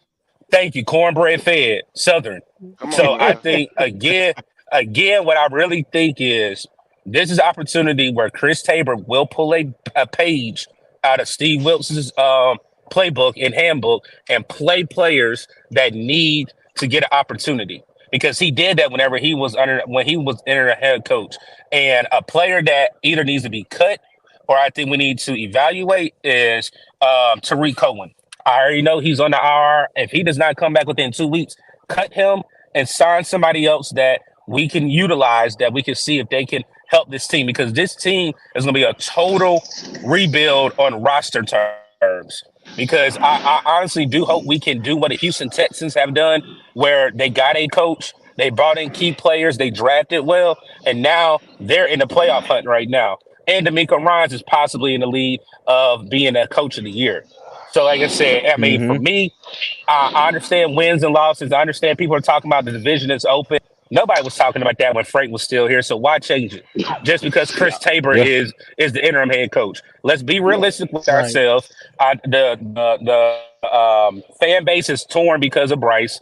Let's actually Mm-hmm. see when you have a person that's invested in Bryce, who was Thomas Brown, and came out and said that he wanted him over CJ Stroud. You got Parts Frazier, who is a great secret in the NFL, has done tremendous work with Indianapolis Colts. And let's see what happens. Yeah. Hey, Okay. look, I look, agree. y'all. Austin Wright said, "Yep, Blastoise, aka Deontay Brown, needs to get." Yo, that's What hilarious the to hell me. is Y'all, Blastoise? What's that? Blastoise is a Pokemon, and Yep. Oh Blastoise no. is I think Blastoise is the fully evolved version of Squirtle. Okay, and I am into cartoons and anime. I've been all my life, so I know all this stuff. I'm so But lost. Hey, me but, too. I was like, what are you hey, but talking about? look, Blastoise is a big dude, is a big turtle. He got a big shell. He got big water cannons coming out the top and back of his shell. So I forgot who called him Blastoise. I heard that on They another came podcast, they but came out, but it came out when we just did Thursday night. Somebody said it's that's right. CJ. I can't remember who said it, but somebody said it. But I will say this too. Don Capers has some, not Don Capers. Who was the offensive line coach name? I Jim. cannot think of his Jim. name. Oh, Oh, no. Camping, Dave Camping. Camping, Camping. Dave Campen, Camping. James Campen. James Campen James needs to Camping. go. My He bad. has to go. James Campen Oh has to go. man, Whoa, boy. why is that? Like I Ooh. honestly think Why? because the only thing that's gonna hurt is you got all these offensive line, everything that we're gonna change up. But again, I think if we have Icky and we have Brown as guards, we're gonna be fine. We're gonna be fine, Yeah. people, because Brady He flipped the Christensen board. He flipped the board. was so disrespected. He was so disrespected by Matt Rule, and people believe that he was a guard where he was really the number one offensive tackle coming out of his class. They Mm-hmm. checked Mm, with his arm length. They said he wasn't able to, have quick hands, but he was able to do it against caliber talent that whole year at BYU. And he's not a 1 year starter. So I think we need to switch that left side, which is solidified. You can either draft for offensive lineman if you don't trust Bozeman. You have Deontay Brown there at guard. I think Zavala will have a better bounce back year. Yep. Um, and then I don't know what we're true. gonna do with Taylor Moton, but at the end of the day, again, you have pieces Got a there. couple years. And I don't know He got a why it couple is years. every year. I don't know why every year our coaches that we receive or we get, they don't know how to coach players up. Mm. Yeah, I See that's don't that? been a know. problem See But for. that? let Go ahead. let me stomp for my boy Cornbread Brown, man, because I've been an advocate of Deontay Brown Yeah. ever since we got him. And it's crazy, Mm-hmm. crazy that you said what you said about Brady Christensen, though, because those guys came in at the same time, if I'm not mistaken. Mm-hmm. Yes. I think Brady Christensen and Deontay Brown came in at the same time. Now, I understand that they wanted Deontay Brown to drop some weight, whatever, whatever. Okay, cool. And he If that's did. your preference, that's your preference. But I always go back and say, what was he? What type of player was he at Alabama? Nick Saban had no problem with his weight. He was a first team All American that his Mm-hmm. Yep, senior two year. two times, First Mm-hmm. two team All times, American. two times. Mm-hmm. Yeah, did not allow a sack for a year and a Or half. pressure, or pressure, Yeah, or or pressure. pressure. Yeah, I think he allowed 2 sacks over 3 years. Mm-hmm. 2 sacks over 3 year period. So okay, here's the thing. For whatever reason, you want to say that Brady Christensen wasn't left tackle. Why? Because his arms were too short. Brady Christensen, the year that he came out of Brigham Young, was the highest rated left tackle in the Yep. draft. Mm-hmm. 3 year Facts. starter, 3 year starter at left tackle, but you want to move him inside to guard where that's not a natural position for him. He's not It's built not. for it. He didn't have Mm-mm. the It's weight, not. and that's why I always rode him hard because I knew that at being 300, 305 pounds, 300 to 305 pounds, he Ain't was big not enough. going to withstand in the middle, especially when you're talking about in the NFC South and you have to face someone like Vita Vea twice a year. Jesus. Mm-hmm. You know that But I will you give Brady you would credit. be He held up till he Yeah. didn't. But see, yeah y'all say that though. he But here, let me turn my camera on because let me turn it around. If I can't turn it around, I'm gonna turn it back off. The problem I can't. What problem I have is with this. James Campen was great at Green Bay.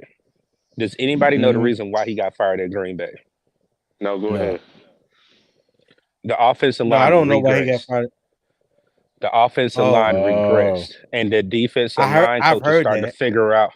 start figuring out his schemes. What has happened in Carolina, regardless if you want to say it's a different coach or what have Mm-hmm. you, he said, and everybody even said, the strongest unit on Carolina's offense was the offensive line, and he even stated himself when he got interviewed before they went on the little summer break that he's happy everybody is back. He doesn't have to reteach things. Everybody should be able to fit in the slots that they're starting in. And what has happened? Mm-hmm. They have But regressed. I but understand Doug. Brady Christensen has been hurt. I understand we've had to mix Cade Mays in. I understand we had to bring in Zavala. The only thing that I He will needs to say go. that saves this offensive line and saves some of Mm-hmm. these players, they have not played more than 2 games, and I've looked this up. They have not played more than 2 games together with the same offensive line. True, but you Mm. can't. This Yeah. year, I'm just saying. yeah. Yeah, I'm just saying this from the offensive line coach perspective.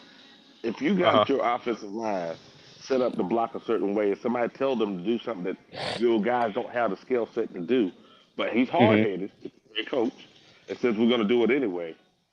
How can you blame it on me when I'm just working with what you're telling me to do? I'm telling you, I have what I have, and you put me in Yeah. a situation where these guys, we all see, that it's they're not they're Hey a Wally, different type of Wally, I blocker didn't mean and to cut you off, footwork. but you sound like you drifting away from the mic. Okay, right now, am I better now? Yeah, a little It's better. it's Yeah, it's not he going a little bit in and out, or just a little bit. Okay, let me move right here. Let me yeah. not move around. Okay, I'm in the store for the pay in a few minutes. But I'm saying camping is not being put in the best situation simply because the way the playbook this year doesn't fit our players, and he just got to work Facts. with what he got. So Facts. I I will can't give blame you that that, on Wally. him. I can't blame Wally, that on that's a him. fact though. But see, Wally, only thing for me is the reason why I think James Campen has to be at least underneath the flame. The flame, you know how you start a stove and the Mm-hmm. old stoves where they do that boop boop boop, like it's like starting the flame and then it finally the gas. Basically, you know, I'm talking about the gas um stove tops when the flame Okay. finally comes on. The Mm-hmm. reason why I'm bringing that up is because look at Icky's progress. And he has regressed. Then you again, there is ways where again Tony has brought it up. Deontay Brown should never been cut, regardless of him Mm-mm. not getting the opportunity. I mean, you've Mm-hmm. had him for 2 years, and you cut him. And Cade Mays, and I can't think of the other. I can't. I don't never understand Brock why he Morton. started. Yep, No, yep. the T Oh, name. Tough. Yes, Oh, I don't Bill Toe. understand Bill how Toe. I don't I don't understand how you think that he's bigger than Deontay Brown.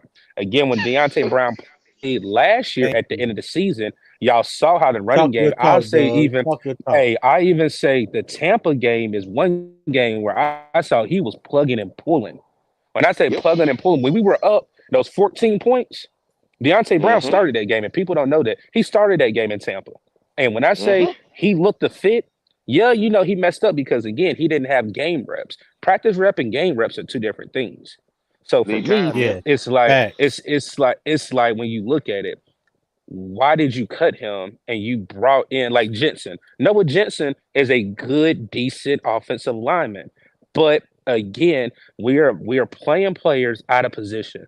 And Tony just said it. Brady Christian should never been playing guard. Never. They, yep. If you're an offensive line coach, and my head coach, I'd say I'm the head coach. Wally says, "Hey, coach, I understand you want Brady there, but me having my experience of being an O line coach this amount of years, I really think we need to reconsider and putting Brady back at left tackle. That's what your That's job true. is. That's what That's your Yeah. true. job Mhm. is. If Okay. that's your room, you can't allow your head coach because then you're going to get fired when he gets hurt or he allows something and you can't say, "Oh, well, coach, I want it." No, you got to speak up because that's the reason why I say James Campen has to be at fault because if he was drafted as a left tackle, why did you bring him in to play guard? Just like Zavala, you saw how he was fired up when we drafted Zavala. Zavala wasn't Uh, gonna play no left guard. I mean, if Zavala wasn't gonna play no left tackle or right tackle, what did he come in to play? left Either guard. position of guard. Yep. Mhm. So that's where Yep. I'm saying James Campen has to be fired because again, when you are offensive line coach, you're supposed to know what position is the best position for your players. And you're Yep. supposed to evaluate your talent correctly. Because when you look at it Facts. again, Deontay Brown should have never been cut, and Brady Christensen, since he's been in the league, should have never been playing guard. And another point I'm gonna give to Brady Christensen, and people don't know the quarterback that he was protecting was Zach Wilson. And what does Zach Wilson cause problems with? Staying in the pocket too long and scrambling. And if you Yep. look at his PFF grade when he was at BYU, he was Exactly. the number one left tackle in the league in the Mm-hmm. Yep. whole FBS and Yep. FCS, Mm-hmm. Yep. guarding and protecting Zach Wilson. So you're Yep. telling me he couldn't protect any quarterback that we had prior to Doug, Bryce Young? Doug, see, Mhm. Right. Doug, see, there you go, Doug. Facts. See, now watch Yep. this, Doug. Now you saying, now I'm gonna bring in the Joker that's not, that's, accounting for the owner.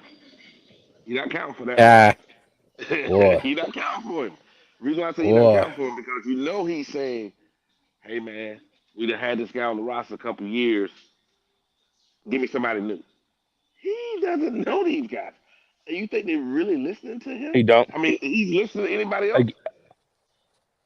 I I don't I think he's think listening this to year, anybody. whatever coaches we get, we all got to do our homework on. And I'm Oh not yeah, just talking about the head coaching. I'm talking about position everybody. coaches They gotta because have some. Mhm. this is where you're gonna see whoever the head man is, who he's gonna bring in. Oh yeah. Because again, I appreciated James Canfin, what he did underneath Matt Rule, um, Matt He Rule did his best and under Steve. He Steve did his best Wilkes. under Steve. Yeah, he did his But Mhm. best I under Steve. honestly think he got outdated. That's the reason why I say you have to have innovation with coaching. You can't be stuck Yeah. in the You have oh any bad stone age offensive line and coaches you either. move into the new age. That is the problem that I think with our coaches. Bill Belichick, all due respect, one of the greatest coaches. No, you need a innovative coach. That's the reason why, I'm not trying to go off subject, but that's where I said you need to look at Houston's offensive coordinator. You need to look at Detroit's offensive coordinator. You need to look at the offensive coordinator in Miami. I understand people are saying Brian Johnson. That's the only name I am going to say, so I don't get it mixed up. No, because again, in Philly, players are out playing their coaches because Brian Johnson is trying to do the Ah, same say it again. he cannot implement that same fire and that same play calling without him being at the helm and him being the quarterback's coach. So again, that's where I said with this roster, you have to evaluate the talent and you have to evaluate the coaches that we're bringing in. because That. I think a lot of people want to throw, Frank Reich. I'm glad he's gone, but James Campbell should have been walking the same day because again, you're telling me you can't get your offensive line together that's been there almost 3 years, and I understand you've had injuries, but also most of the personnel on your team has been underneath your scheme, your understanding of offensive line language for 2 years. Mm-hmm. But all those Yes, So things you sir. said, though, Doug, that's a lot of changes, man. You don't it think it's a is. lot It of is changes? though. No, That's no, no. three It's a players. lot. That's three players, really, of the five. We're talking about making a major change in, which would I think will improve the offensive line.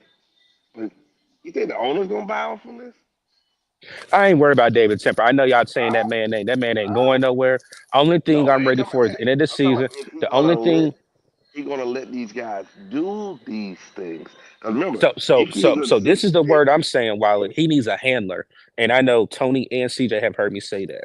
I'm waiting for the offseason to see what reports come out, who he's talking to, who is he consulting in, who he's sitting down and listening to actually get our new head coach. If we get Jim Harbaugh's not going to go for that. If we get Ben Mm-mm. Johnson, I think he can push Ben Johnson over a little bit. If we do get Bill Belichick is not going to be a pushover type coach. It's certain coaches that I know that we will get how the mindset of that coach will go. So for me, Hey, but again, I'm ready for the season to be over with so we can actually see the process for ourselves. He's not going to change, obviously, because if you just look at his presser, it was 13 minutes. It was the same things that we heard boy. whenever Matt Rule got fired. Mm-hmm. Yeah, So he just again, he needs to sit down and sign the checks, man. Like if you want to go be over everything, go back to doing your hedge funds and go nitpick the that. investments, But well, like we said, the yeah, investments and stocks. yeah, but this is a professional football team. Like Yep. hire the people, trust them, and let them do what they got to do. But I want to do something here before we get on our next subject. I wanted to go back through some of the comments and shout Go out a ahead. few people that I think are new here. We got H4R Lifestyle. I don't think I've seen you here before. Thank you for joining. Um, let me see. Thank you again to Vernon for coming through. Big Austin Wright. V. I don't know if this is your first time here, but I appreciate you coming through. And QT0. And QT0 asked this. They said, why nobody talking about Scott Fitter bum ass? Well, I'll say Okay. this because again, Scott. This is Hold the last thing I'm hold gonna on, say, and I'm hold on, gonna hold get on, off, Doug. fellas. Hold Go on, hold ahead. on, hold on, Doug. Hold on, Doug. So I told him that well, we're gonna be on that soon. But with that Okay. said, and so Doug, so you can go ahead and get off if you got to go. I wanted to put this up here and ask everybody. So Frank Wright is gone. Okay. Uh huh. How was Scott Fitterer still here? All Go right, ahead, real Doug. quick, and that reason why, because you have personnel. And the Mm-hmm. only reason why I would keep him right now, because that's a transition. You really can't hire nobody inside out. Dan Morgan, are you going to Right. give it to Dan Morgan? So I think I Mm-hmm. think it's just like a band-aid. He's a band-aid for right now because we're gonna rip that sucker off when that last second when we play at home against Tampa, that joker's coming off. Like probably the next day, Scott Fitter is fired. Like Mm-hmm.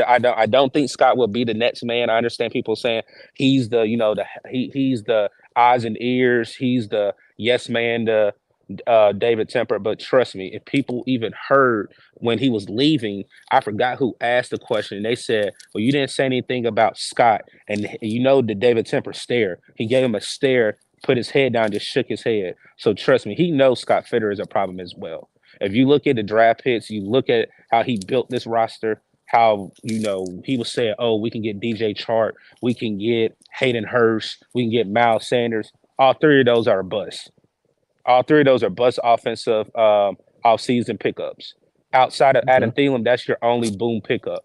I'm not talking about draft picks because draft picks are rookies. These are veterans that were in the league and were thriving at other organizations.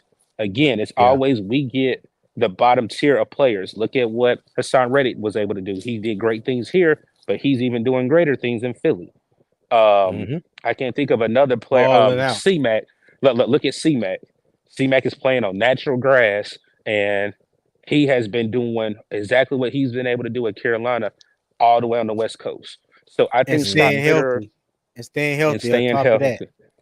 That's a fact. Yeah. So I really think Scott is gone, but at the same time, he's not gone yet because you need somebody that can fill this roster out. If you have injuries, that we can utilize him right now. But after the offseason, I'm really hoping Adam Peters is on the list for GMs. If he's not, I'm Okay. definitely going to be questioning um, the thought process in Carolina because we need a new GM. And why not take from the tree of the San Francisco 49ers? They have the best front office. Just look at the highway robbery they've been able to get since Trent Williams was traded from the Redskins to when they were the Redskins to the 49ers.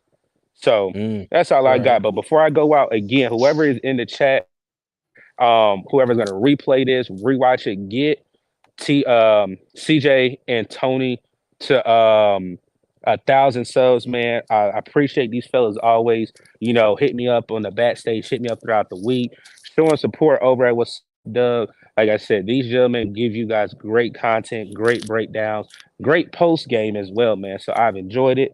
I'm gonna get off here. But again, I appreciate you fellas. Wally, again, I'm gonna get with them about following your channel, man. It was definitely good to chop it up with you. But again, everybody stay blessed, everybody stay safe, keep pounding, and happy holidays, man. All right, Doug. All Appreciate you, right, man. So, Doug. Appreciate you, my boy. Yes, sir. all right, CJ, Tony. So, Mm. hmm, that's a Talk. Speak on it, Scott. Wiley. So Scott, I think Scott is gonna. I think he needs to be gone. But I don't know if the owner is gonna ship him off. I don't know if the transition properly is for him to leave. That's correct. But this year,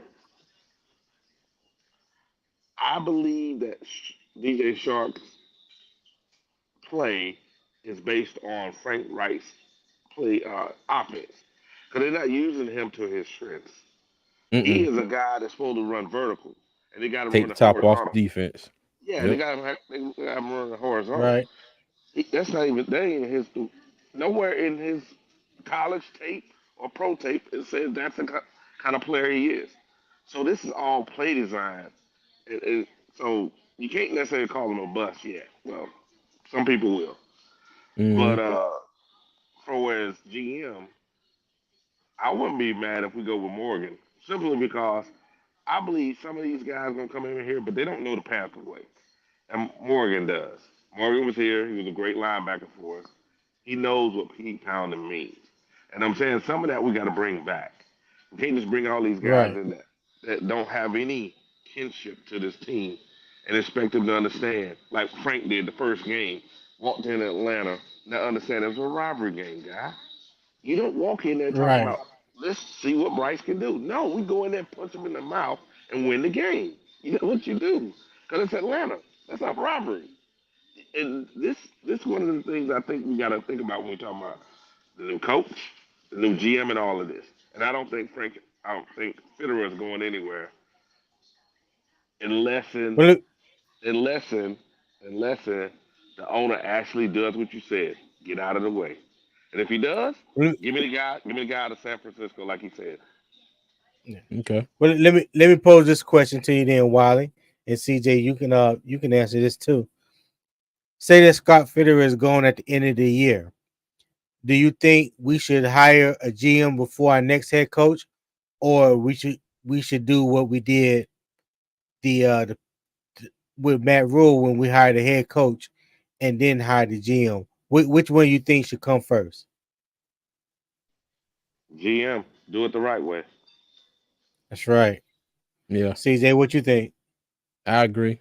GM first, but Yeah. all in all, it's it's kind of wild because even though if we get a new GM, we get a new coach, we still have the elephant in the room, which is David Tepper. Is he going to sit back and let them cook? You know what I mean? Is he going to let them do what they need to do? That Like that's I, I agree. I agree with two things with David Tepper. Do I think he meddles too much? Yes and no. I think David Tepper is very impatient. He's a very impatient man, and he wants to win right now. I can understand and I can respect that aggressiveness, from him. But at the same token, you do have to let your people do their thing. Now, granted, to be honest, just to be fair with David Tepper,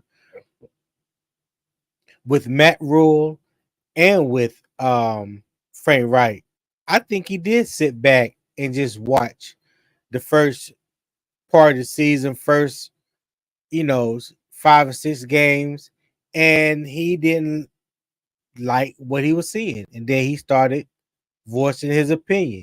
He started, you know, letting Frank Wright and people, let him know Yeah. how he was feeling. He wasn't coming out into the public like a Jerry Jones and holding press conferences and, speaking to the media and going on radio, talking to this person and that person. No, if you have an employee, if you're a boss and you have an employee that's not meeting the standards that you hired them to do, you're going to have a conversation with said employee, correct? Right. I think we Yeah. yeah, I think we would do that. So I don't think he's doing anything different than any other owner when it comes to that. Especially talking to the head coach or the general manager or assistant general manager, whoever behind the scenes. Now, Mm-hmm. is this football IQ up to par? Hell no.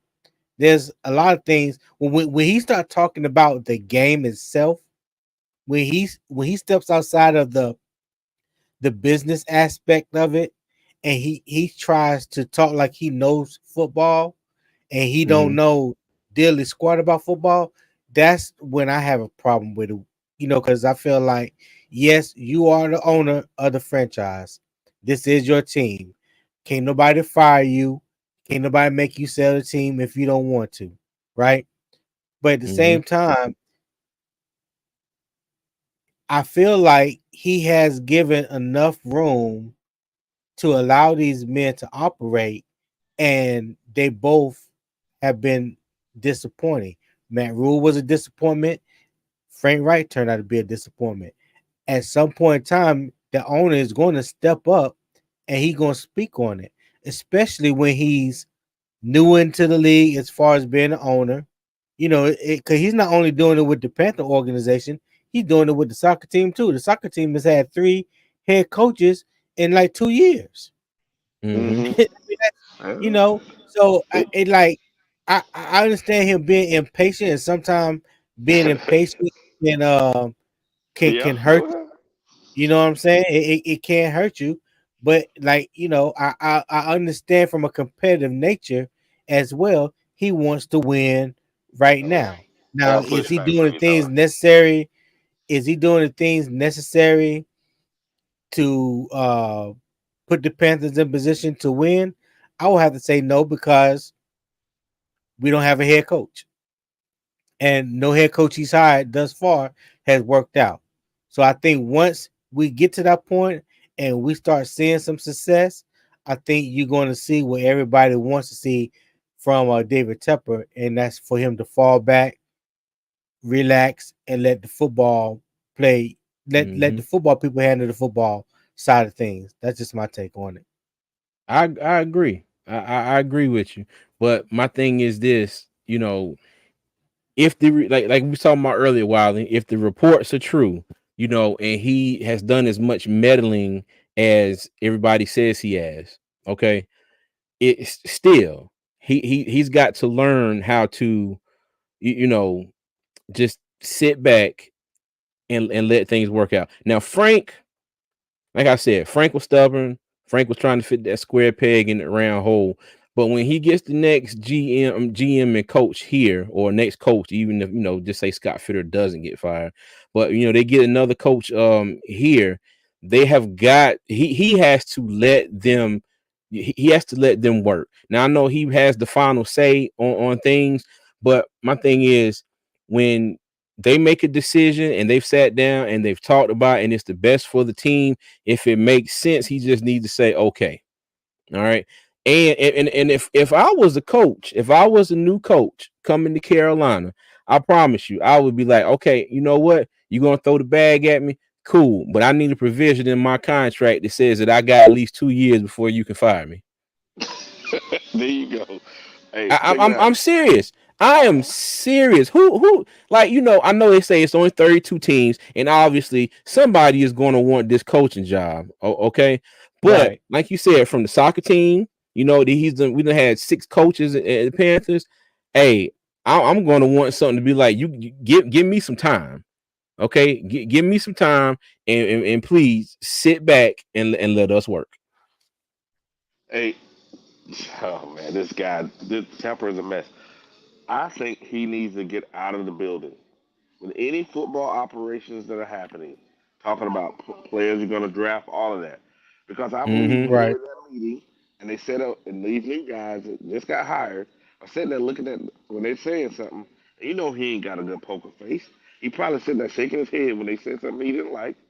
So they're Mm-hmm. going, well, I guess he don't like that. What about the next guy? And they looking at him. They using him as the as the measuring stick. Hey, okay, he shake his head. Okay, can we work with that guy? Yeah, we can work with that guy. That don't mean they wanted that guy. That's who they can deal with, and he can deal with. And they made a Mm-hmm. the concession. No, you need to get out of the building. Then the head coach and the GM need to walk in there to your office and go, "This is what we're gonna do." Blah blah blah blah. Yep. That's it. Because That's if Yeah. it. you in that room, you are affecting the decision making process. You shouldn't be there. And the same thing, if the coach and all the assistant coaches and all that stuff, that means the scouts and the rest of the guys are away with Federer or whoever the GM is. Let the process work the way it's supposed to work. Make it so it's a pure process, and then have one section bring their players in, the other side bring theirs in, and go, okay, let's negotiate, and then that's it. But if you're bringing it all together, it's a muddled piece of crap, and we got what we got, which is players that don't match schemes, and Lord have mercy, giving away all these draft picks that we don't have in the future. You know what I'm saying? We got to just slow down, eat Mm-hmm. this year, eat next year, because next year's gonna be the same. People don't realize Right. it's not gonna be a good year, but I accept Mm-hmm. it. So we can have a good Yeah. year the following year. And when good year, I'm talking about 500, and then we go from there. And if you're a true Panther fan, and you don't think next year's gonna be bad, and the following year gonna be okay, I don't think you're being reasonable with yourself. Just me. Yeah. I agree with you, Wiley. I think we do have to temper our expectations for next year and the year after. But I mean, now we can, like I said, my faith in this season is just about gone. Okay, and I'm hoping that they can kind of bring a little faith back to me, going forward in these games. And I know you say, like, you want to lose every game, so we make sure we get the highest draft picks in the second I round want to on as we evaluate the can. players though. I want to evaluate. Huh? What about what if we have Evero as the head coach? See, everybody keep going outside the building. What about I, Evero as head coach? well, Well, you know what? see I that. wouldn't mind that. I wouldn't mind that at all. And think about it like this: if these guys you talk about, say he comes in, come down and does a good job as a quarterback coach, Hmm. as Brown does a good job as offensive coordinator, I'm quite sure Temple the special team coach go back to his position. Everything can Hmm. stay the same. You have some stability for this team. You don't have this Yeah. up and down, up and down. Because you bring a new coach in, he's gonna get rid of a lot of players because they're not his players. So Yeah. But you Exactly. gotta go ahead. let me tell you what. Let me tell you what I think would happen if somehow we look competitive in the remaining games. Like you said, it doesn't. I don't think in my opinion it's a necessity or it's necessary that we have to win to show improvement. Correct. I think if we can be competitive, because we also have to factor in all these injuries that we have on the offense and the defensive side of the ball. Like, It's a lot of we them. are injury riddled team. I don't think there's any other team in the NFL that has dealt with injuries like we have this year. That's So when true. you factor that in, and we starting to get guys back, right? Especially on the defensive side of the ball, and we can show a competitive nature that we can show some improvement with the offense. The defense continuously gets better. I can see a situation where Thomas Brown still the offense coordinator, Evero still defense coordinator, and Jim Caldwell can be the head coach. Yeah, Because you yeah. when you look at it, and you think about it, you have three potential head coaches on your staff right now: Evero, Mhm. Thomas Brown, and Jim Caldwell. Okay, Yeah, but when you if you do that, when you do that, there's no continuity that is lost. The chemistry mm, is there, the consistency is there. Everybody knows everybody in the building. You're not doing a complete rebuild as far as staff. You're going there's some players that you're going to get rid of, players that you're going to draft. Get some better pieces that fit defensively and offensively. But just um from a scheme point of view, this is the first year in our 3-4 defense. You want to stay consistent with that. You don't want to necessarily automatically just go back to a 4-3 because everything that you've done this year the is owner don't based want on that. having huh? The owner don't want it. The owner wants a 3-4. How He how said that how do you know that, Wiley? because he said that the Rivera's first year. Yeah, he been trying to go to What? a 3-4. Yeah, the owner said it. I can pull up the whole press. Yeah, We yeah, we I mean, we that kind only of we makes only sense because he came from Pittsburgh. That's the only thing yeah, I can reason why he exactly. would want a 3-4. Yeah, he But wants a 3-4. Oh, you say he wants the 3-4. Yeah, he wants a 3-4. Oh, I thought you said he didn't want it. Oh, No, okay, that's what he okay. wants. So that's what he's Oh, been okay. trying to get the whole time. And yeah, Matt Rule But yeah, came in at 3-3-5 and all the other stuff. He didn't want that. He wanted a 3-4. yeah, that college mess. But yeah, that's my thing. That's what I would like to see happen. If we can show some improvement on the offensive side of the ball and on the defensive side of the ball, I Hmm. think you got your potential 2 to 3 head coaches on the staff. Yeah, the only thing I think is going to be is I think Evero is going to get a opportunity to be a head coach next year.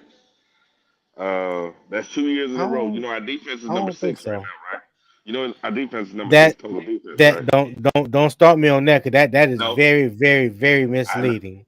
I know, but here's the thing. Think about it like this: if you a owner, this guy gonna walk in and say, "Look, no matter the shit show was happening, I produced two top 10 defenses when my offenses gave me nothing. Look at my side of the, you know what I'm saying? He's gonna go in there better get a Okay, job. All okay. I'm saying is give So him my job. so My job. here's how I would combat that. If I'm the owner, you're trying to convince me that you have a top 6 or top 10 defense, right? So I'm Total sitting here defense. and I'm looking at right, and I'm sitting here and I'm looking at all the stats from the Mm-hmm. defense side of the ball. I don't care nothing about offense. Mm-hmm. So I said, okay, Wiley, yeah, you have the number 6 ranked defense in total yards allowed, and you have the Mm-hmm. number 5 ranked defense in the passing game. The other ones are But you have trash. the I know. number Yeah, I okay, know. but you have the number 30th scoring defense at Mm-hmm. 26 and a half points. Mm-hmm. So all this that you're showing me with the number 6 and number 5 don't mean nothing because you're giving up 26 and a half points But a game. So but I'm explain that to me. I'm gonna explain it to you. In Denver and in this year, Denver had what injury bugs the last year, right? Yes. And also they traded players away. They traded starters away, and he continued to work. This year we had the injury bug. Five between 4 and 5 of our starters on defense were gone majority of the year, and yet he still came up with that. So that's what you want, man. But listen, but here's why those numbers are I'm misleading. not saying it's perfect. I'm just saying this is the argument. But it's not a very good argument because at the end of the day, what are you doing to produce? What kind of points are you giving up? We at right now, and I hate to bring the offense in this, but when you look at our team in its totality, we are scoring 16 points a game, With but we 31. giving up almost 20. What? Yeah. with 31 and 32 the whole year. And Denver last Right, year was rank. You talking 31 about and the rank? 32 the whole You year. talking about Yeah, yeah, okay? yeah, yeah. Well, okay. But what I'm saying is, Wiley, we're scoring 16 points a game, but we're giving up almost 27 points a game. So Right. it doesn't matter at the end of the day that you're number 6 in total yards. There's Hmm. been years where teams have given up over 400 yards a game, but kept you under Not scoring. Yeah. 17 points per game. Correct. The Baltimore Ravens did it the year they won the Super Bowl, the last Super Bowl with Ray Lewis and them. Hmm. Them I'm boys, not that they knew if they can hold you to under out of the end zone. 14 or 17 points a game, that Hmm. they were going to win that game. That's the old saying of the bend but don't break. I don't We'll disagree, give you brother. all the yards. We'll give you all the yards between 20 and 20 that you want. Between No, from one red zone to the other. You can have as many yards as you want all day. What we don't want you to have it's is scores. 6 points. We'll give you Correct. 3, but But we here's don't the want deal, you to though. score touchdowns. So at the I'm, end of so what I'm saying is, Wiley, at the end of the day, it doesn't matter when it comes to those stats. If, I if you're know. looking at it in its totality, it doesn't matter what is team scoring on your defense or not. That's what Yes. matters at the end of the day, because But that the is what's going to reason, determine a win or a loss on the correct. But scoreboard. the reason why, and this is the problem, is each year you had the 31st or 32nd offense on both of those teams. Each year, your offense has turned the ball over on the your side of the field more often than not. I'm saying these are facts. And you lost all those players. Come on, man. You can't fight that with the, you know. I'm just saying. It Hey, now No, each I year. agree with both of y'all. Yeah, you got I other agree with opinions. both of y'all. Both of y'all got good points. Yeah. Tony, when you Go ahead. saying the bend but don't break, because Pittsburgh has given up more yards than the Panthers this season. Okay, and they are what big game. 7-3, I think it is. 7-4, 7-4, 7-4. Okay. seven But and four. in the same breath, you can also say field position game.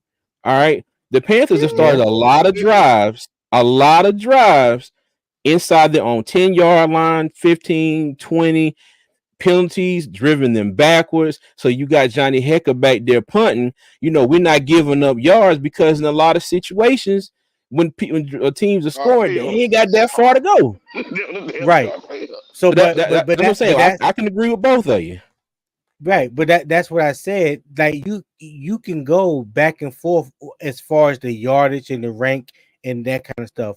But what you can't go back and forth on is how many points are you allowing per game. That's period. Full stop. If you are giving up 26 and a half points per game, it don't matter how many sacks you have for the Hmm. year, how many interceptions, how many calls fumbles. Are you stopping people from putting points on the board? And right now, we are ranked 31 out of 32 teams in the league in doing so. Yep. Hey, Tony, I got to shout out Josh here. And Josh, I don't know if it's your first time here. If it is, welcome to the channel. But when I say that's summed up, his comment has summed up the way I felt all season long. I say it's bad when you're watching the game and wondering if we can score one touchdown. Lord have Fact. mercy. That That's is a true. fact. That is a big That fact. is Oh my true. God. I'm telling you, it's depressing. It is Very, depressing. Yeah, man. But yeah, man.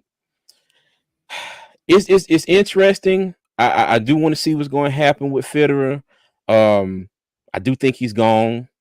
You know. PPP, what's going on, Demetrius? How you doing, bro? what's going on, Demetrius? But yeah, it's Josh said yeah, depressing. It is. It really is. But I still want to say to Panther Nation, we are a fan base that is divided. Okay, and I would be it'd be done for me to say that it's not because of Bryce Young and he was picked. It is. You got one half that agrees with it, one half that don't, and we can't talk each other into any kind of common ground. Okay. But what I will say, like I say to everybody's entitled to their own opinions. And I think we should respect everybody's opinion, but at the same Yeah. time, put on whatever. If you wear contacts, put on your contacts where you can see objectively. If you wear glasses, put on your glasses where you can see objectively. Okay, take advantage of everything that you can to get an objective view of what's going on with this team as a whole, not just one person. Okay, that's the only I'm thing a, I ask I'm Panther Nation. I'm gonna argue with Wilder regardless Well, I because I mean, like to. but it's a debate. Yeah, nah, nah. It's a debate. It's one thing we can all get on here and have different opinions and talk about stuff, but it's just the whole you're wrong, you're stupid, you don't know shit, this and that third, that's type of stuff I don't like. But shout out to the Panthers Prime podcast with the super chat, man. We appreciate that. We Hey, greatly we appreciate that. appreciate it, my brother. Hey, Demetrius, man, come on, tap in with us and come chop it up with us. Before we get out of here, man, we definitely like to hear your thoughts on the Hmm. situation, that we're talking about, and we Oh, definitely appreciate the super chat, man. yeah, definitely. I want to go back to a comment that Vernon asked earlier. And he said, I hope he's still here. Oh crap, not Big Vern, yeah. he probably he Uh probably is. he had a comment and we were going back and forth and back and forth. And I meant to come back to here it is. He says, you two are hired as new front office and operations. What is your first move? Mm. What is my first move? To finish letting the season play out and make some changes at the end of the season. I will get rid of Scott Fitterer. I will start looking for my new general manager, and my new general manager will have control and who will be the next head coach. Okay. I kind of agree. And now just say if I was David Tepper, okay, you hire Yeah, I'm your saying that. general manager. I'm saying that Yeah. if I was David Tepper, yeah. Now you hire your general manager. All right. I would if David Tepper does one thing, tell your general manager, whoever you hire has to have a plan to be able to utilize the talent that we have on the roster. They can't come in here. We can't have a repeat of this year where it's just like, I got a scheme, okay, and it's going to work. No matter who's on the roster, it's worked before. I'm gonna make it work again, and then you get in here and the stuff's not working, and then you're like, Right. oh well, it's gonna work. I know it's gonna work, and then it's gonna get fired. Halfway through the year. What because the number one thing I would want to know is whoever you decide to hire has to be willing to develop their scheme or develop a plan around Bryce Young's strength. Period. Yeah. We need to see some Mm-hmm. RPOs, some play action, some up tempo. Don't have to be, no huddle every play, but I need to see what Bryce Young did that made him the Heisman Trophy winner, the number one overall select in the draft. I want to see that Bryce Young in the NFL. So Mm-hmm. whatever he's doing in Alabama, we need to devise a scheme that fits around that. Yeah. Hey, and Josh said Fitter has been the worst GM in Panthers history. That's saying something because we had Marty Herney and Dave Gettleman here as well. Yeah, And I'm gonna I tell you, can't. I hated both of Can't them. go with that one. I Yeah. hated both of them. So rebuttal on that is, and I would say it. I hate to keep saying it, but this was the first year that Scott Fitterer was 100% in control of the draft. Everybody knows when Matt Rule got hired, Matt Rule brought in Scott Fitterer. So basically, you can say what we always been saying for the first 2.5 years that Scott Fitterer was here, and that has been known that he didn't have the Mm, final say. It all fell on Matt Rule. So this was the first draft that he had full control of who we selected. He traded away one pick and so we had 5 picks total in the draft. I don't think one draft is enough to to honestly to really just hang him out to dry or even say that he's the worst GM that we ever had. I don't think that's fair because I don't think there's anything positive that we can say about Dave Gettleman, and that's just being honest. Yeah, Here, but Tony. hold on, I'm gonna while hold on, go ahead. while hold on, while let me ask him this real quick. Now you say this is his first year; he's had full control. But what were we hollering and screaming when we was watching the draft? You know, there was Tank Dell sitting there for the taking. Then you trade away a third round pick to the Steelers to jump up to get DJ Johnson. No disrespect to that young man, but he's done Jack Diddle all year. Okay. And what Right, were we doing? We were hollering Ringo, because we knew we right, needed cornerback help. Okay. We right, needed cornerback help, something terrible. And that has played out this entire season. We still need cornerback help. There was a lot of right, moves that I think he could have made in this draft that he didn't. And I think it's all, right. all the way all the way down the line. So do you with him in this draft that we've had just now?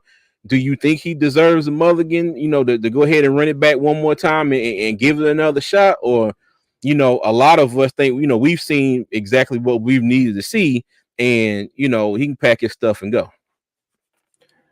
I think he deserves a mulligan. I don't think it's fair to just because the draft didn't work out, and I agree. Because we 100% agree that this was not a good draft for Scott Fitterer. Okay, but does that make him the worst GM that we ever had? That's what my argument is, because that's what Mm-hmm. the statement was, and to that effect, no, I don't think he was the worst GM we ever had. And honestly, I you know I'm kind of 50-50 about whether Scott should come back or not. Mm-hmm. Um, yeah, I'm still kind of 50-50 on that. I'm still kind of torn on that. To be and I don't know if this will help his cause of anything, but when you listen to David Tepper and them talking about the three-way deal that they had with Chicago and Houston, we were supposed to move up to number 2 because Houston was going to That was a move up to lie. number 1, take Bryce, and we was going to take CJ. But then I think it was the You know it was a lie, right? I'm trying to think about what do we call that thing that the Panthers put out where you go behind the scenes, you know. Oh, Anyway, yeah. A The Panther blueprint. huddle or whatever it is. Blueprint. Blueprint. I- Yeah. yeah, the blueprint. Yeah, when the blueprint came out, yeah, Scott Fitterer was like, instead of going to number 2, let's Three. just go to number 1. They called Brian, what's his name, the GM for the Chicago, and wanted to know what it would take to get up to number 1. He told them what their price was. They came back and discussed it, and they said they didn't have no hesitation. They said, "Okay, done deal." So he did orchestrate that move to get up to number 1, because they had to let them tell it. They all was in agreement that they were convicted, on selecting Bryce Young. So if you wanted Bryce Young, you had to go to number 1, and that's what Tony. they did. Tony. We all know because see this is the problem with them put all the information out. So they had a pick. They had a pick already set, a trade set for 3 with Arizona, and the guy that's in our at our front office came from Arizona. They had a good pick. We have to give them DJ and none of that stuff. The owner came in, and the owner wanted to Who said go. that? But It, hold on, why who's it? Because I've Hold on. never heard that we had a deal for number 3. yeah, Let, it was. Yes, yes, brother. We did a show on Who? that because. Huh? Go ahead. hold on, let him finish, Tony. Let him get his thought out. No, we did a whole show on that because there was. I have to go back and pull it up, but there was a. It was either draft or it was somewhere in there when they were showing a lot of videos. They was talking about the trade that they had in place, which was the trade they had with Arizona. Then the owner came in and the owner said, Let's go to one. If we're gonna do it, might we'll go to one and go to whoever we want. But realistic, if they'd have went to three, right? Went to three, then we would have had either AR or CJ. But we wouldn't have gone. We wouldn't have had Bryce. And if those two guys, which was the head coach and the general manager, said that's where they wanted to go and they were okay with it, then the owner comes back in and says go to one. Come on, man. You know what I'm saying? Yeah. I But mean, Wiley, what you saying is completely different from what they say and what has been put out there publicly. I've never heard that they had a I deal will, to Tony. want to go to number three, and I'll then the send it to you, owner Tony. wanted to go to number one. I'll send it to you, Tony. And when you see it, this the problem. Then you'll see all this stuff they're talking. They're talking in circles because they're talking too much. They put too much information out. And when you really listen to it, if you go back, 'cause when we did all those shows coming to the draft, in that process, we had did like 3 or 4 shows. We talked about Arizona and going to number three, and the manager, I think he's like our assistant general manager or the third guy in line. He came from Arizona and came to us last year. That's why I said Adrian Wilson. there you go. That was the pick. That's what we had in. We didn't have to go to. We didn't have to go to one. We had to go to two. We just need to go to Mm-hmm. three. And they Yep, remember now man. they brought those guys back for two times. If they were just wanting Bryce, right? Why did they bring back CJ and Anthony for 2 other times? You see what I'm saying? They brought them back twice. Yeah. Remember, they stayed longer. Yeah. They were satisfied Yeah. with either one of those guys, and they Hey, fit Frank Reich's scheme better. Go ahead. Yeah. I was gonna say let's welcome in Panthers Prime podcast. Excuse me, y'all. To the channel and get his thoughts on Welcome, welcome. this. Hey, what's going on, fellas? Can y'all hear me? Oh yeah, we can hear yeah, you. we hear Loud and clear. you, man. Awesome, awesome, man. Hope everybody's doing good. So, Scott Fitterer, you know, That guy.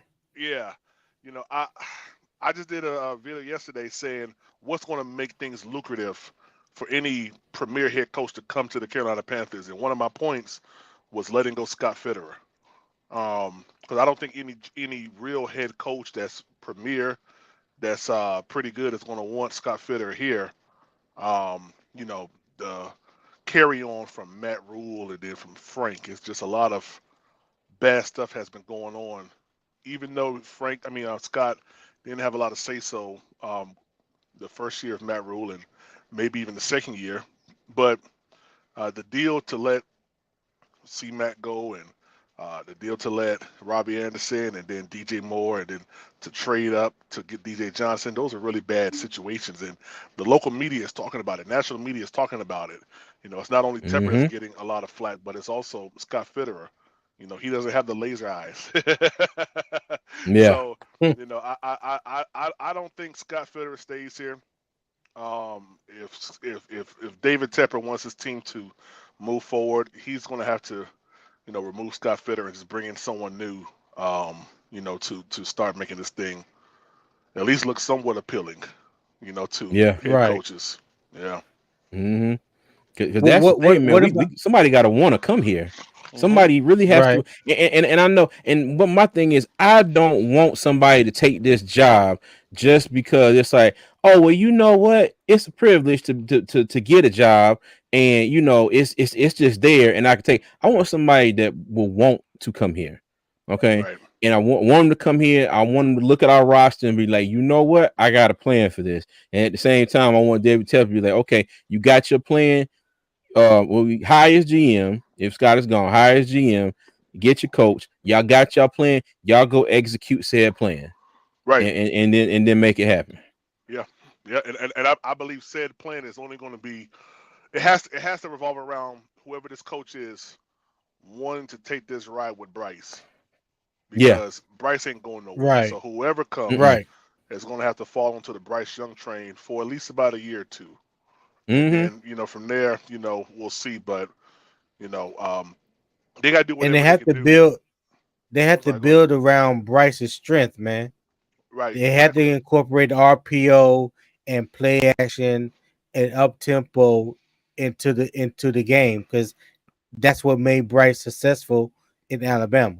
Yeah, yeah. And you gotta wonder, all the media talk about Bryce being so small had to influence his coaching staff to move our play calling and our scheme to this way that we just saw. Like, didn't nobody know Bryce can elude 300-pound tackles until we saw it on Sunday against Tennessee.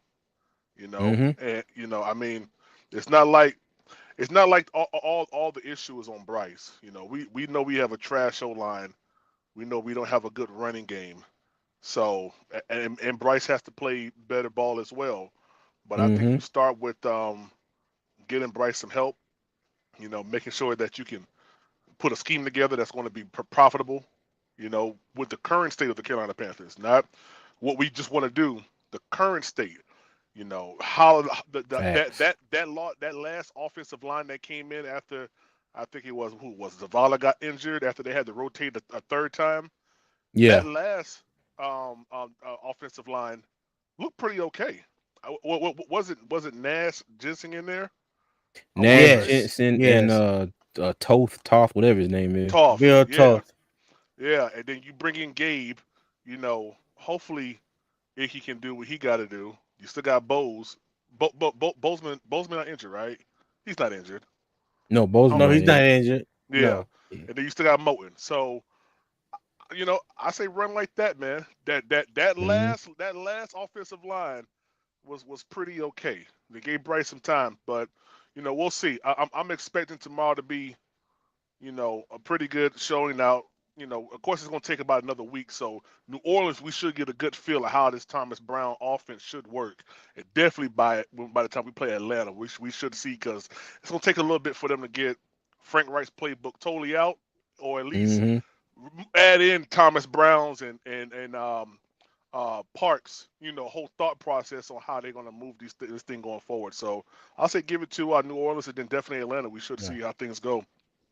Yeah. Yeah, because I, I I gave agree. Nash Jensen a shout out at the beginning of the live because he stepped in. He didn't allow no sacks Mm-hmm. against Tennessee, and he even pancake um Was it God, what Simmons or name is Spears, whatever his Yeah, name is? Jeffrey Simmons. Yeah, Mm-hmm. Jeffrey Simmons. He even got he even pancake Jeffrey Simmons a couple times in that game. So yeah, Yeah. shout out to Nash Jensen again, man, for stepping in and doing a very good job. So hope that can translate and continue this week against Tampa Bay, because we Right. definitely going to need it. Yep. Okay. All right. Well, y'all, I say we're gonna go ahead and get on off of this. Demetrius, I appreciate you joining. Yeah, Wiley, man. appreciate you joining. Y'all go ahead and shout out your channels real quick. Go ahead, Wilder. You was here before me. But I don't know Okay, he why they might is. be doing so. Hey, Go can you ahead, hear me? Demetrius. Okay, Oh, all go right. Yeah, ahead, we Cool. can hear Wiley. you now. We can hear you, Yeah, Wiley. we Go hear Okay, ahead. you. sorry guys. Switch to the car. Hey, I'm Wiley from Panthers Germany. Hey, I appreciate if y'all guys can go over to my channel and subscribe. I'll be putting out some shorts, probably about 10 over the next couple of weeks. It's always have nice to have a diverse thought on the team. And Oh yeah. all of us I think we all want the team to win. It's gonna be a hard next couple of years. I think we need to keep the hope alive that hopefully that Bryce is the player we think he's gonna be. But if Mm-hmm. he isn't, it's okay. 2 years from now, we draft a quarterback and we're going about our business, man. Build a Hey, team the way we're facts. supposed to, from the front to the back.